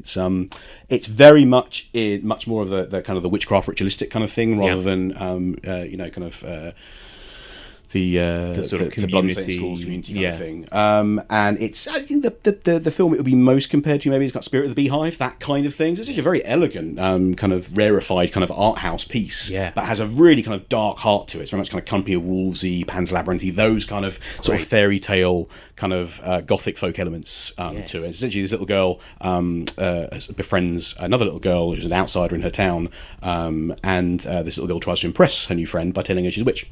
So that's a setup. Okay. And you're never really quite sure if she is or isn't throughout the whole thing. Again, it's one of those films that does resolve itself in a way, which I won't spoil here, but all the way through it, you're seeing from a child's point of view, where this little girl starts to believe that maybe her new little friend does have these powers. All these kind of things happen, these coincidences happen that enforce that maybe actually there's something to what she's saying. And kind of it's just kind of child's evocation of innocence being turned, and it's all kind of very, very kind of sort of potent metaphorical kind of stuff, especially at the time, in the early 80s of that kind of part of the world. And I think like Spirit of the Beehive, like Pan's Labyrinth, it's kind of set around that kind of very tumultuous kind of period in kind of sort of Latin American history.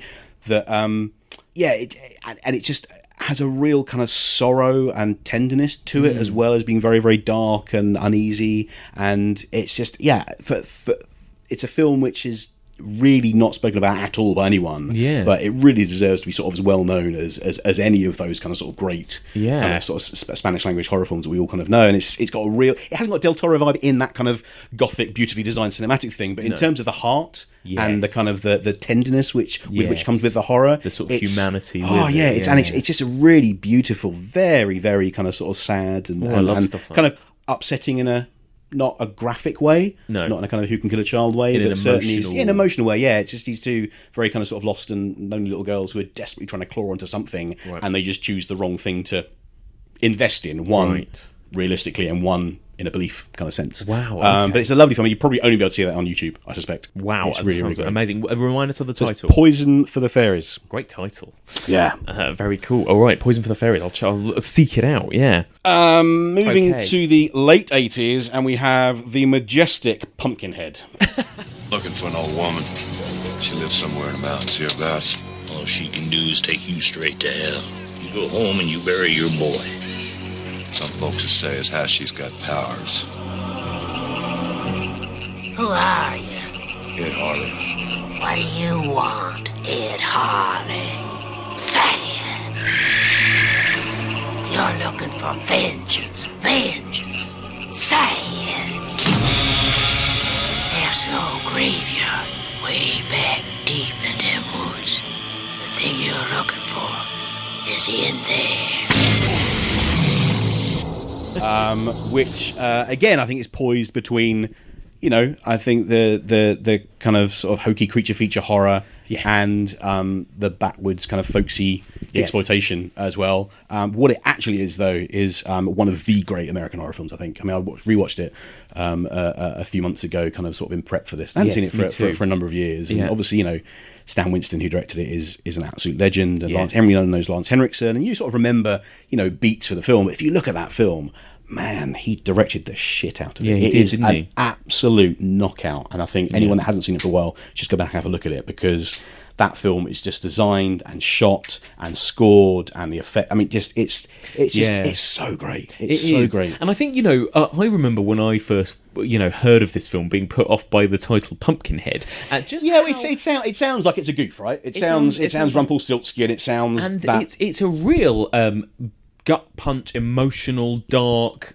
Brilliant. It's a proper gothic fairy tale. It's a proper adult gothic fairy tale. It feels like it could. It's based on a poem apparently by I don't know it's one of the writer's relatives, or it says based on the poem by it has got that kind of sort of kind of chintzy kind of made up gothic kind of feel. But actually, it could well be just like an M.R. James kind of thing of mining that kind of classic kind of ghost stories. It could just be something that has been passed down through generations over the last 150 years. It feels that rich and that evocative and that simple. I mean, people that haven't seen it, essentially it's just Lance Henriksen plays a kind of a devoted single dad, and at the beginning a bunch of kind of city kids, again the city civilized uncivilized kind of sort of dynamic, kind of run over his kid, and he goes to this little old witch who lives in the kind of the hickey community near him, and says, I want to get revenge, and she says, she warns him against it, but he kind of wants to summon this demon Pumpkinhead, and that's essentially the setup of the first 20 minutes. And then shit hits the fan, and it doesn't go exactly how you expect it to, and it kind of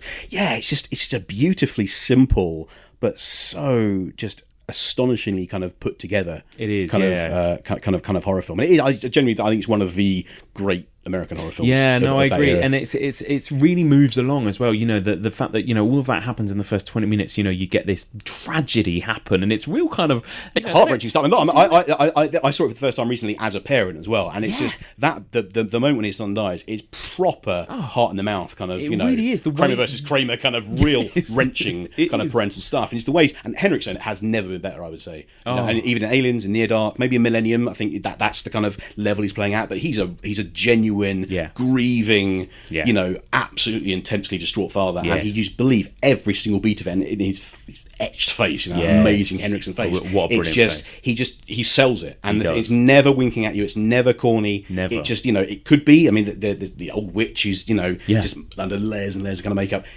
It could just put a foot wrong and you just feel like it's a kind of slightly chintzy kind of goof, but no, absolutely it just goes there and it feels very, very sincere.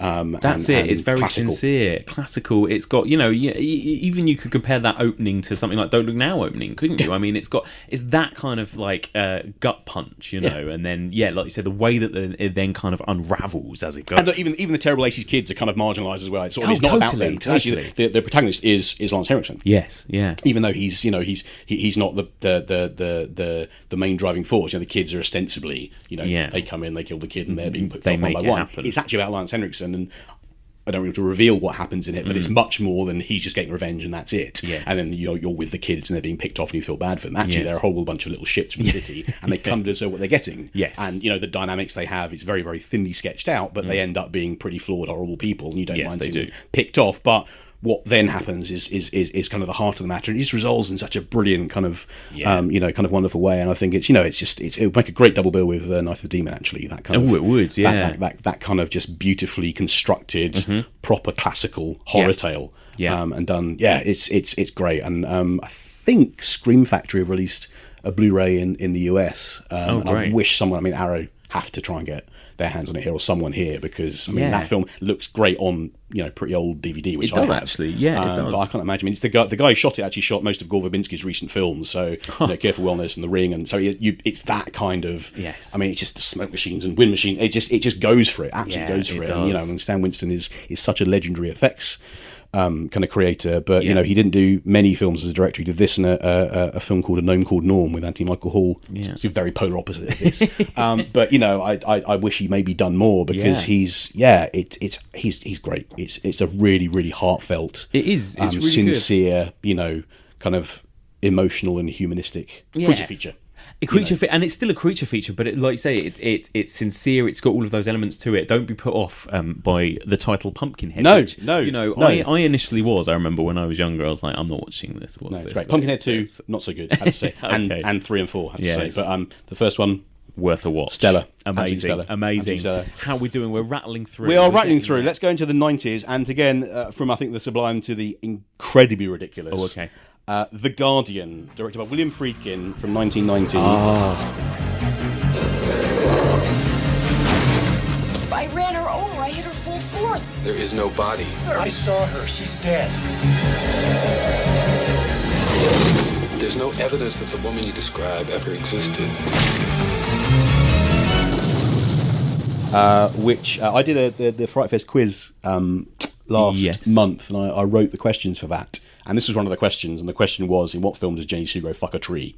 Because that's essentially what happens. Jenny Sugro is a nanny who is also obsessed with this woodland deity. She's part of this woodland cult thing, and essentially she becomes a nanny to steal children and sacrifice them to a tree, which she then has sex with. Okay, that is essentially what happens in the film, and done by Friedkin at his most unsubtle. I mean, this is a film I put in here for. I'm not going to say camp value or anything like that, because I'm not of the opinion there are so good they're bad or guilty pleasures, things like that. I mean, film or film, and some films are slightly more misjudged than others, and maybe not. And I've Friedkin is a genius and has made many a great film, and he's allowed the odd misstep here. And this is if it's a misstep, it's an incredibly entertaining misstep. and it's quite a big deal when it came out at the time. It was a pretty significant release as a film, but it's mental, man. It is such a weird, strange film. And Jenny Seagrove, I mean, she sells again. People sell it. I mean, they go straight into it. It's very much in that kind of Hand That Rocks the Cradle era of kind of yuppie angst. Single white female. So it's Carrie Lowell from License to Kill. She's the mum, and the improbably called Dwyer Brown, who was apparently Kevin Costner's dad in Field of Dreams, is the only other notable thing he's done. But they're the couple, essentially. And Jenny Seagrove, Mrs. Ken Russell, is the nanny. Yeah. And it's written by Stephen Falk, who actually wrote Ken Russell's Gothic and then wrote The Awakening as well. Stephen Falk, who wrote Ghostwatch as well. Ghostwatch, yeah. And they're not quite as good octane, but he's got some great credits to him. So he wrote this with William Friedkin and the writer of the original novel, Dan Greenberg, who was actually Nora Ephron's first husband. So he's a proper writer, but he'd written this kind of very pulpy kind of, I guess, probably in the Ira Levin kind of mould. I think it's very much that kind of thing of, sort of, it's Rosemary's Baby, but with a tree fucking nanny instead of a demonic husband. So, and it's just one of those things. It just goes there. It's Friedkin is a director of absolute commitment. Yes, I think, and he plays no bones about it. And Jenny Seagrove is writhing around on trees, and people are chainsawing trees, and their blood spilling out everything. I mean, it's great. It's a prop in the Children of the Corn kind of way. I think it's something that hokey really but fun. It really takes that kind of sort of what you would think of as wood nymphs and folklore and kind of sprightly Midsummer Night's Dream evocations of what kind of folkness is, and kind of spins it on a very perverse, brilliant kind of ahead there. You've totally sold me on that. It's a lot of fun. It really is a lot of fun. Like you say, I always feel like even with Friedkin's bad films, you're going to be in for something that's just going to be something, isn't it? It's going to be interesting. It's going to be entertaining. Yeah, I mean, I've never heard him talk about it, I have to say, and I don't know, maybe it's one he doesn't want to talk about. But the way he talks about other stuff, I just love to hear him sincerely dissect the way he kind of made some of this stuff. But it's I think it definitely qualifies as a romp. Excellent, amazing. And that's The Guardian? The Guardian, yes. The Guardian. From William Friedkin, 1990. Next year, Mr. Dan O'Bannon, who is most famous for writing Alien and first iteration of Total Recall and Dark Star. He didn't direct many films. He directed Return of the Living Dead, obviously the most famous film he directed. But after that, he directed a movie called The Resurrected, which is a Lovecraft adaptation. Then, from the author of Terror, H.P. Lovecraft. From the director of Return of the Living Dead. There's no evil in what I do, so long as I do it rightly. The Resurrected. I have struck depths that your little brain cannot fathom. He lived centuries ago. It is to be expected. The dead take much blood. But for him, death was only the beginning. The cops found 8 boxes of human remains. And I kind of want to put some Lovecraft in here because I think, Lovecraft, I think people think of him as folk horror necessarily, but I think all of his things are very drawn from, he made up folklore. I mean, his Cthulhu Mythos is his kind of made up folklore. But it has that idea of, elder things, from God's deities, maybe even older than that are just predate the universe, maybe even, and that are just, again, that men are so insignificant in the face of them that he even calls some of his stories the unnameable, and all of his monsters in his stories are unknowable, unnameable, undescribable. They're so horrific that you can't even put them into words. Mere men cannot even, function in their presence. All this kind of stuff. So I think he needs to be kind of touched upon. Definitely, and this is actually, I think, Reanimated is brilliant. It's not really Lovecraft. No, it's not. It's not. And funnily enough, I was talking recently on the podcast to Benson and Moorhead, who did The Endless. Yes, yeah. And that, again, obviously very Lovecraftian, but also very folky. It has that crossover, doesn't it? I think you're right. There's a definite connection. Yeah, I mean, but this is one of the great Lovecraft adaptations. Okay. I'm not sure if it got released in the UK. I have to say, I think it was bungled. Its release generally was quite bungled, and it was.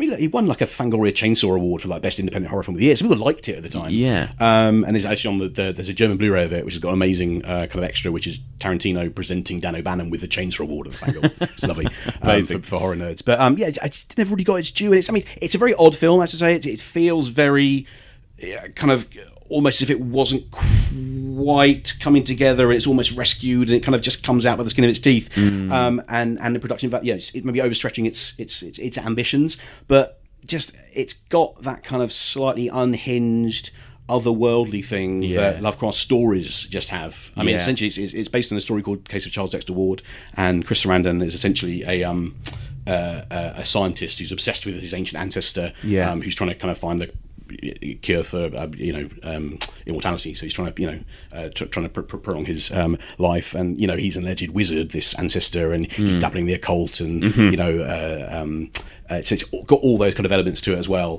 And it has that very feral, earthy kind of feel to it. Like, kind of, it's New England, so it's East Coast, so it has that kind of element of when his ancestor was kind of doing all this kind of stuff. He was, he's an early settler, so he was coming to a strange land, and there were things there which is lurking in the land which he couldn't possibly fathom, and that's what he's kind of tried to sort of co-opt, and then that's sort of overtaken him and has become out of his control, and all those kind of things. Nature running away from itself, and the human sort of losing control. All that kind of stuff is sort of inbuilt into sort of the fabric of the film, and it's again one of those early 90s films which is so practical effects driven as well. It just feels incredibly potent and tangible, and the horrors are just really just weird and uncanny and strange, and have all those things that the Blood and Satan's Claw moment, like the opening of Blood and Satan's Claw, where it has digging in the field and finding this kind of strange substance. All those kind of bits are kind of sort of evoked in this as well. So it's a really potent kind of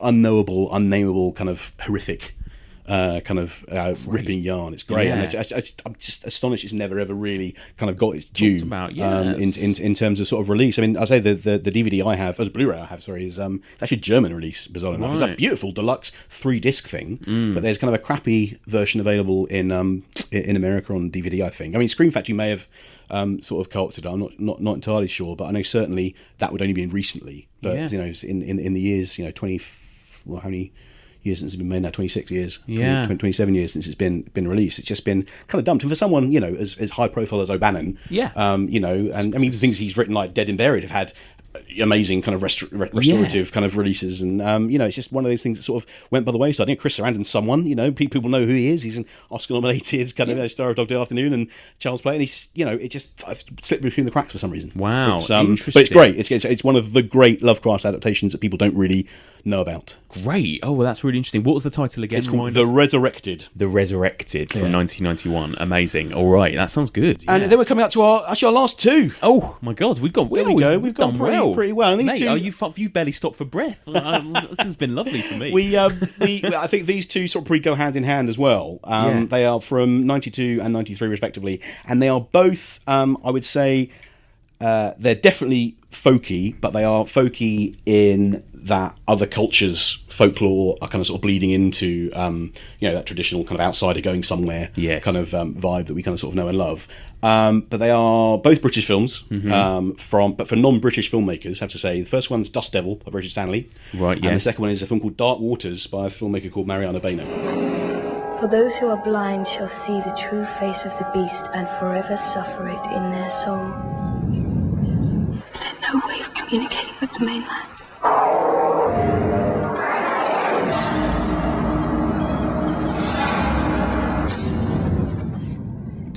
Not Dark Water. Not Dark Water, no, Dark Waters. There are a bunch of movies called Dark Waters, say as well, and it's about 5 or 6 Dark Water or Dark Waters. But this is specifically one from 1993, and it was a Russian set and shot, but British, Russian, Italian co-production, I think. Some very, very weird Euro pudding. Yeah. But the director is actually, he's an Italian guy, but he now lives in London. He's lived in London for a long time. He's only really made this film and a couple of slightly eccentric, odd, fringe horror things as well. He's never really sort of broken out beyond that. And same way kind of Richard Stanley kind of made 1 or 2 films and then kind of, for some reason, went into the wilderness because I like to think they may be filmmakers slightly out of time, because they are filmmakers. But both of the films. So Dust Devil is it's South African set kind of nomadic horror film about a woman who leaves her husband and then gets pursued by this. It's like a Hitcher kind of character, like Rutger Hauer from the Hitcher, but if he was actually supernatural. Right. And it's all kind of South African, Namibian folklore and all this kind of stuff. It's an amazingly potent film. And then Dark Waters is again, similar to the Seventh Victim, and it's a woman going to find her sister who has kind of disappeared. She goes to a convent in the kind of the backwoods of the Ukraine somewhere, sort of an isolated kind of rocky outcrop where her sister kind of was last seen, and then obviously more stuff is going on, and there's kind of evil lurking within the kind of the bowels of the convent as well. And it's all that kind of very Lovecraftian kind of mythos kind of coming through as well. And both films are made by two filmmakers who I think they are feats of physical production, because these films were made in the early 90s where no digital effects. These guys kind of went out and did it kind of Werner Herzog-y style of going to these. I mean, Mark Kermode did an amazing set visit for Fango about Dark Waters, where he had to like travel for 3 days to get to where they're actually shooting this thing, and it's just like unbelievable kind of literally middle of nowhere kind of place where you would be insane to try and mount even a kind of a small indie drama, let alone a big kind of practical effects set building. I mean, the opening of this film, they kind of sort of flood an entire monostery and stuntmen flying over. You look at it now and you go, this is absolutely bonkers how anyone would have kind of done this. And Dust Devil as well. I mean, it's Stephen Woolley who produced it, and Joanna Seller, who's now Paul Thomas Anderson's producer. It was those guys back then, Scala, and they kind of, they'd done Hardware, which is Richard Zanni's first kind of an amazing kind of cyberpunk film, and they kind of went with his vision because he was, he's an incredible kind of sort of visionary kind of filmmaker, and they went to Namibia and they shot this thing, which is very, very troubled production, and had a very kind of weird kind of release history involving Weinstein as well, I think. But it was very troubled in its kind of sort of birth. But you look at both of these films, and they're both by, let's say, quite visionary, I imagine, probably quite difficult filmmakers who just absolutely know what they want, who are influenced as much by Tarkovsky and Miklos Jansko and Jodorowsky and people like that as they are by Bruno Mattei and Lucio Fulci and those kind of guys. It's a real marriage of those two types of filmmaking, very elevated high art, not slow cinema, but incredibly ornate and choreographed and baroque kind of kind of sort of ideals, but incredibly pulpy, gritty, intense, vulgar, profane kind of proper lovely horror kind of sort of stories. And they can also marry these two and actually make a great double bill. I was watching it again last night, Dark Waters, and thinking actually they just kind of marry so well together. They're just taking these again. They're both sort of they're it's the American protagonist in Dust Devil and a British protagonist in Dark Waters, and they kind of go to these kind of very isolated communities in these incredibly awe-inspiring but oppressive landscapes. None of the films are perfect, I have to say, but I think they're interesting because they are so grasping, and the reach ambitious, is just not. They would not insane to think that the reach would be able to equal the grasp, but yet they did for some reason. It was this period where the filmmakers were from the UK, certainly genre filmmakers, were kind of emboldened, whether by naivety, stupidity, money, or all three. I don't know. To just have. Just go out and make these incredible productions. It's a couple of year period, and these two are just they're astonishing kind of bits of UK genre history. Dust Devil, I think, maybe a little bit more known than Dark Waters. Dark Waters got released on VHS, but I don't think has really come out, certainly not in the UK.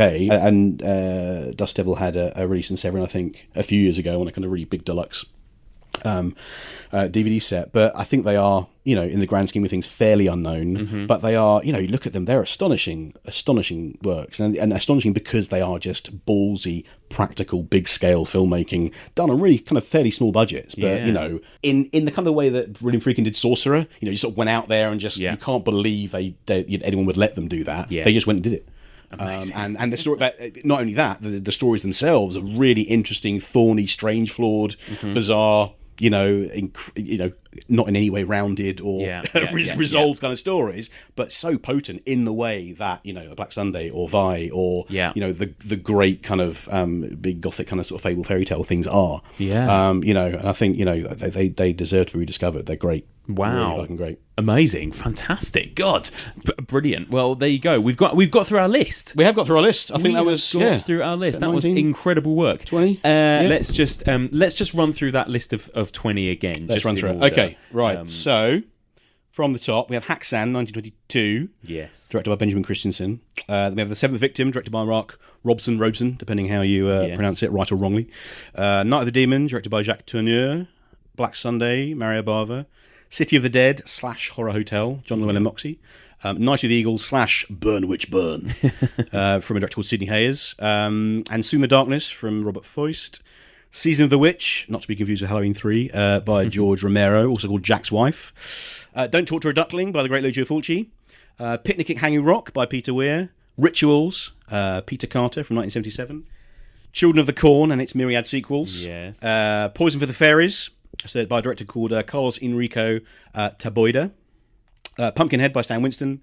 The Guardian by William Friedkin, The Resurrected by Dan O'Bannon, and then Dust Devil by Richard Stanley, and Dark Waters by Mariano Baino. Love it. That is incredible. So that is our list of slightly obscure, some of them maybe less obscure than others, but I think they're all findable. I think, and there's nothing that's sort of ha ha ha in this day and age. Yes.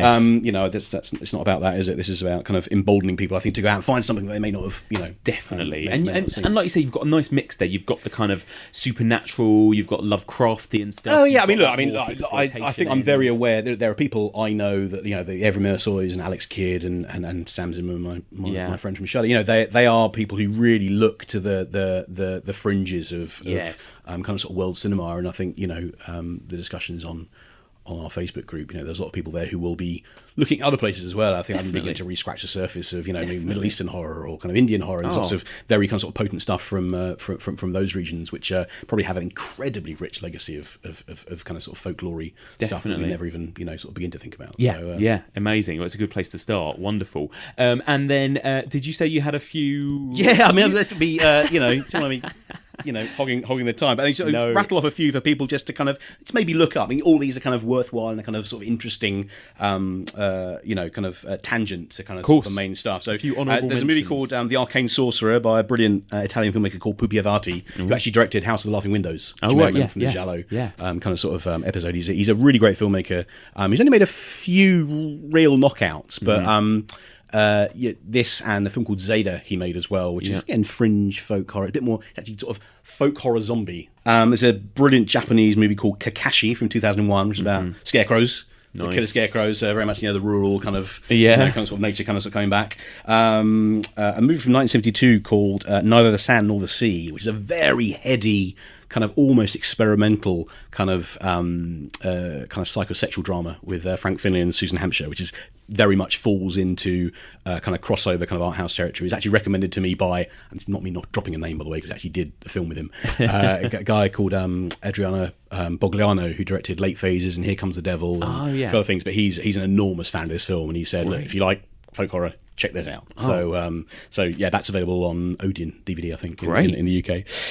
Pet Sematary, I think, is the other Stephen King film we have, which we sort of dabbled and talked about. Do we put that in, and what is it? But I think, look, it's it's reanimating Indian burial ground, absolutely. And I think it definitely falls within the kind of sort of folktale. Of course, it ticks a few boxes, doesn't it? I've got plans for it elsewhere. That's look at that. There we go. Won't talk too much about that. It's wonderful. Yeah. The Believers from John Schlesinger. Obviously known for Midnight Cowboy and things like that. This is a slightly more pulpy kind of exploitation-y thing he did with Martin Sheen in the 80s, which is Voodoo in New York City. It's kind of the pitch for that. It's great. Yes, it's really cool. And actually, you're right, because there's this kind of voodoo stuff. Because I remember we talked about Serpent and the Rainbow. Yeah, that was another one. And again, I kind of are some of these things you could almost put as interesting spins on zombie films as well, and that kind of thing. But they all kind of. The Believers is great, and really again is that kind of Night of the Demon kind of believer versus non-belief kind of push-pull, because he's very much the kind of skeptic who doesn't believe in any of that kind of stuff, and then it's confronted unequivocally with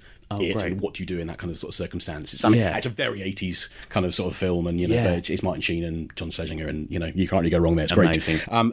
The Relic, Peter Hyams, so a monster movie, but it's a monster movie with a difference, because the monster is actually not going to ruin the film, but it definitely goes to certain kind of nature fighting back and ancient ritual kind of sort of coming to bite humanity on the behind. It's great, but couched seen that in years. The Relic, it's great.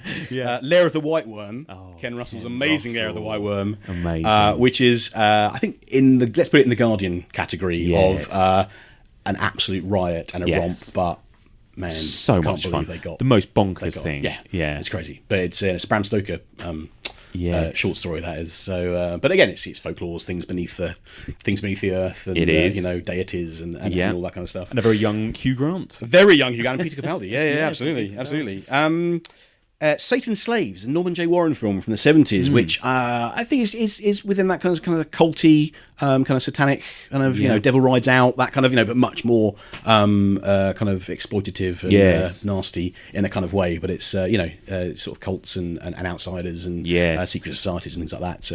It's a cracking one. Yeah. Halloween 3, I think you would probably put in there as well. We'll cover in more depth at some point Nigel, in I'm the sure future. Brian Ryan will come on and we'll talk about that one. But obviously it's Nigel Neal, so he's obviously been mentioned. The Beast Within is another cracking. Tom Holland, who wrote Child's Play, actually wrote it, and then Philip Mora, brilliant Australian director, he directed it. So it's kind of a werewolf film, but much more kind of backwards rural America, and the werewolf isn't it's not actually a werewolf, it's a were-something, which I won't spoil again because it's quite astonishing when you actually see what it is. But it's based in kind of what's kind of risen from the ground in this particular area of the woods where this kind of thing happens to this kid, and then 20 years later it bursts out of him. So in quite astonishing ways. I mentioned this before, that Devil Rides Out, I think, is another one, which is kind of borders again on kind of witchcraft and Satanism. Yes, the kind of occult stuff. But it's with a brilliant Christopher Lee and a kind of very non-traditional Christopher Lee role, and that's a hero in this. And he plays the Dana Andrews kind of inquisitive kind of skeptic who's trying to sort of fight against Charles Grey, who's kind of evoking this kind of occult ritual. And but it's again one of those films that just swings for the fences. It does. It's great because actually it's a Hammer film, isn't it? Yeah, it's Terence Fisher. So. But it has got a look of more like the kind of Witchfinder General. It's kind of out on location and it's outdoorsy and it's got that folky look and feel to it. Definitely, hasn't it? It really goes. It just goes there. It's just kind of again, it's not a subtle film, but it's not Night of the Demon where it's all in his imagination. No, there's kind of big fuck off tarantulas kind of encroaching into enormous pentagrams carved out of oak, and it's awesome. And then lastly is just a Polish film called The Cremator. So and this is again, it's kind of a free, and this was recommended to me by Richard, who you had on. Richard, it's Richard Wells. Richard Wells, So I've actually got his DVD. He sold me his DVD of it. Excellent. And he sort of said, "I think you'll like this. I'm glad you've asked to buy it." So, and it's looking at films like Valerie and Her Weaker Wonders and the Spanish things we talked about, off the beaten track in terms of how folky it actually is, and it's not really supernatural, but it kind of it's a film about a cremator in around the just pre-World War II. So there's a lot of kind of socio-political kind of subtext to it, and it's kind of his inner demons kind of coming. He's burning these bodies in his crematorium, and he believes he's unleashing the souls of them, and he starts going into mania and sees what happens. It's again, is it really happening? Is it not happening? It's much more on the fringes, I think, there in kind of the art house realm, but it certainly taps into that very uncanny kind of quasi-spiritualist kind of culturally specific kind of horror that sits sort of in the kind of sort of mid-century that people are sort of uncovering and sort of putting into this bracket, I think. Nice, very cool. Wow. Okay. But there's a few more for people to maybe sort of check out and have a look. Some are very austere and strange and weird and won't move everyone. Some are a bit more kind of down to earth and grounded and sort of what we're sort of used to thinking of as this kind of folk horror bracket. But absolutely, and it's great. It's really interesting. And what we'll do is we'll list them all. I'll make a little letterbox list or something, just so that everyone can kind of look at all those titles. Now I'm going to ask you a really hard question. If you had to choose one from your list of 20, a favourite, Night of the Demon. Night of the Demon. There you go. That's Not my that top 20 horror films of all time. It is a classic, isn't it? Yeah, masterpiece. Amazing. Giles, thank you so much. This has been such a joy. I've just got to sit and listen to all of this. You must be exhausted now. I've got to listen back to it now. I've got to ask you as well a couple more questions that I ask everyone. What is your favourite horror movie? My favourite horror film is also my favourite film of all time. That's Jacob's Ladder. Oh, great choice. It's the greatest film I've made. Mark Kermode has The Exorcist. I have Jacob's Ladder. I think I legitimately think it's just the greatest film I've ever seen. That was one of the few horror films that gave me nightmares. It's horrifying. It's moving. It's incredibly powerful. It's just it's about something. It's even if I'm agnostic, or I don't know if I'm atheist or agnostic. I'm certainly not a believer in that kind of way, but it's spiritual in a way that I think is accessible and interesting and not patronising, and not extremist. Or none of that. It just is provocative and it's such a humane film, and plus it's just fucking brilliantly made and scary and incredible performances. And it's just the greatest film. Amazing, fantastic. What about what's your scariest ever movie experience? It took me 3 goes to watch American Werewolf in London. American It Werewolf took me in twice, London. 2 goes to watch Evil Dead. And as my wife keeps laughing at me about, I still will not say Candyman 5 times into a mirror. Oh, that's amazing. I love that. I genuinely won't. I mean, she takes a piss at me all the time. I just won't do it. Just in case. That's great. Do movies still scare you? Yeah, of course they do.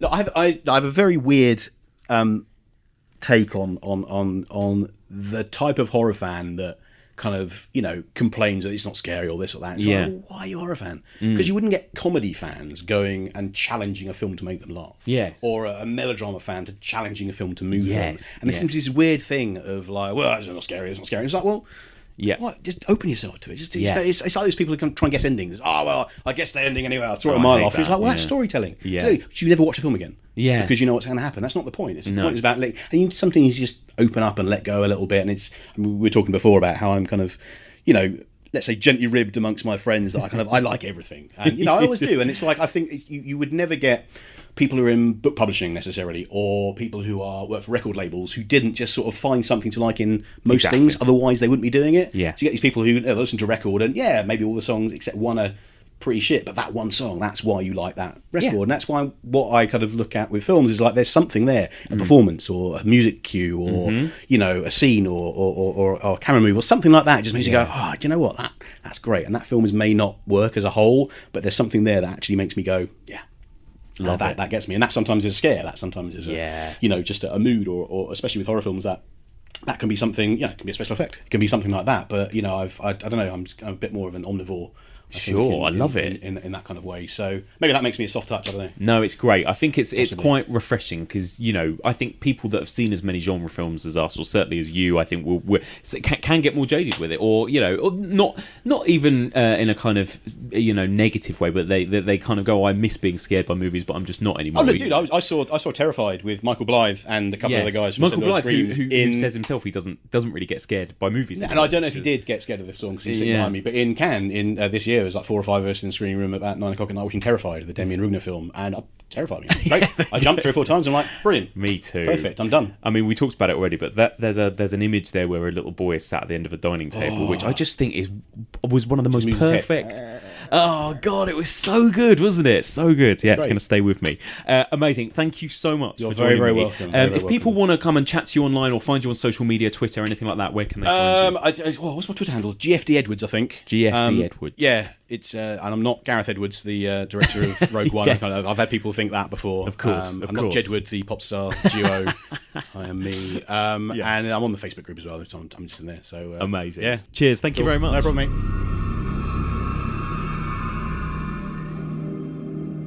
And that's it for this week. Thank you very much for listening, and a big thank you to my brilliant guest who pretty much talked non-stop there for that 2 hours, Giles Edwards. I mean, that's really quite impressive. He managed to get through a lot of titles in that short space of time. I hope you managed to keep up, jot some of them down. We will post a list on Letterboxd of all the titles that we covered, and we'll try and provide information on where you can find each of those movies. So please do get in touch with us. What did you think of this week's show? Do you think there are some glaring omissions in terms of 20th century folk horror movies that we didn't cover?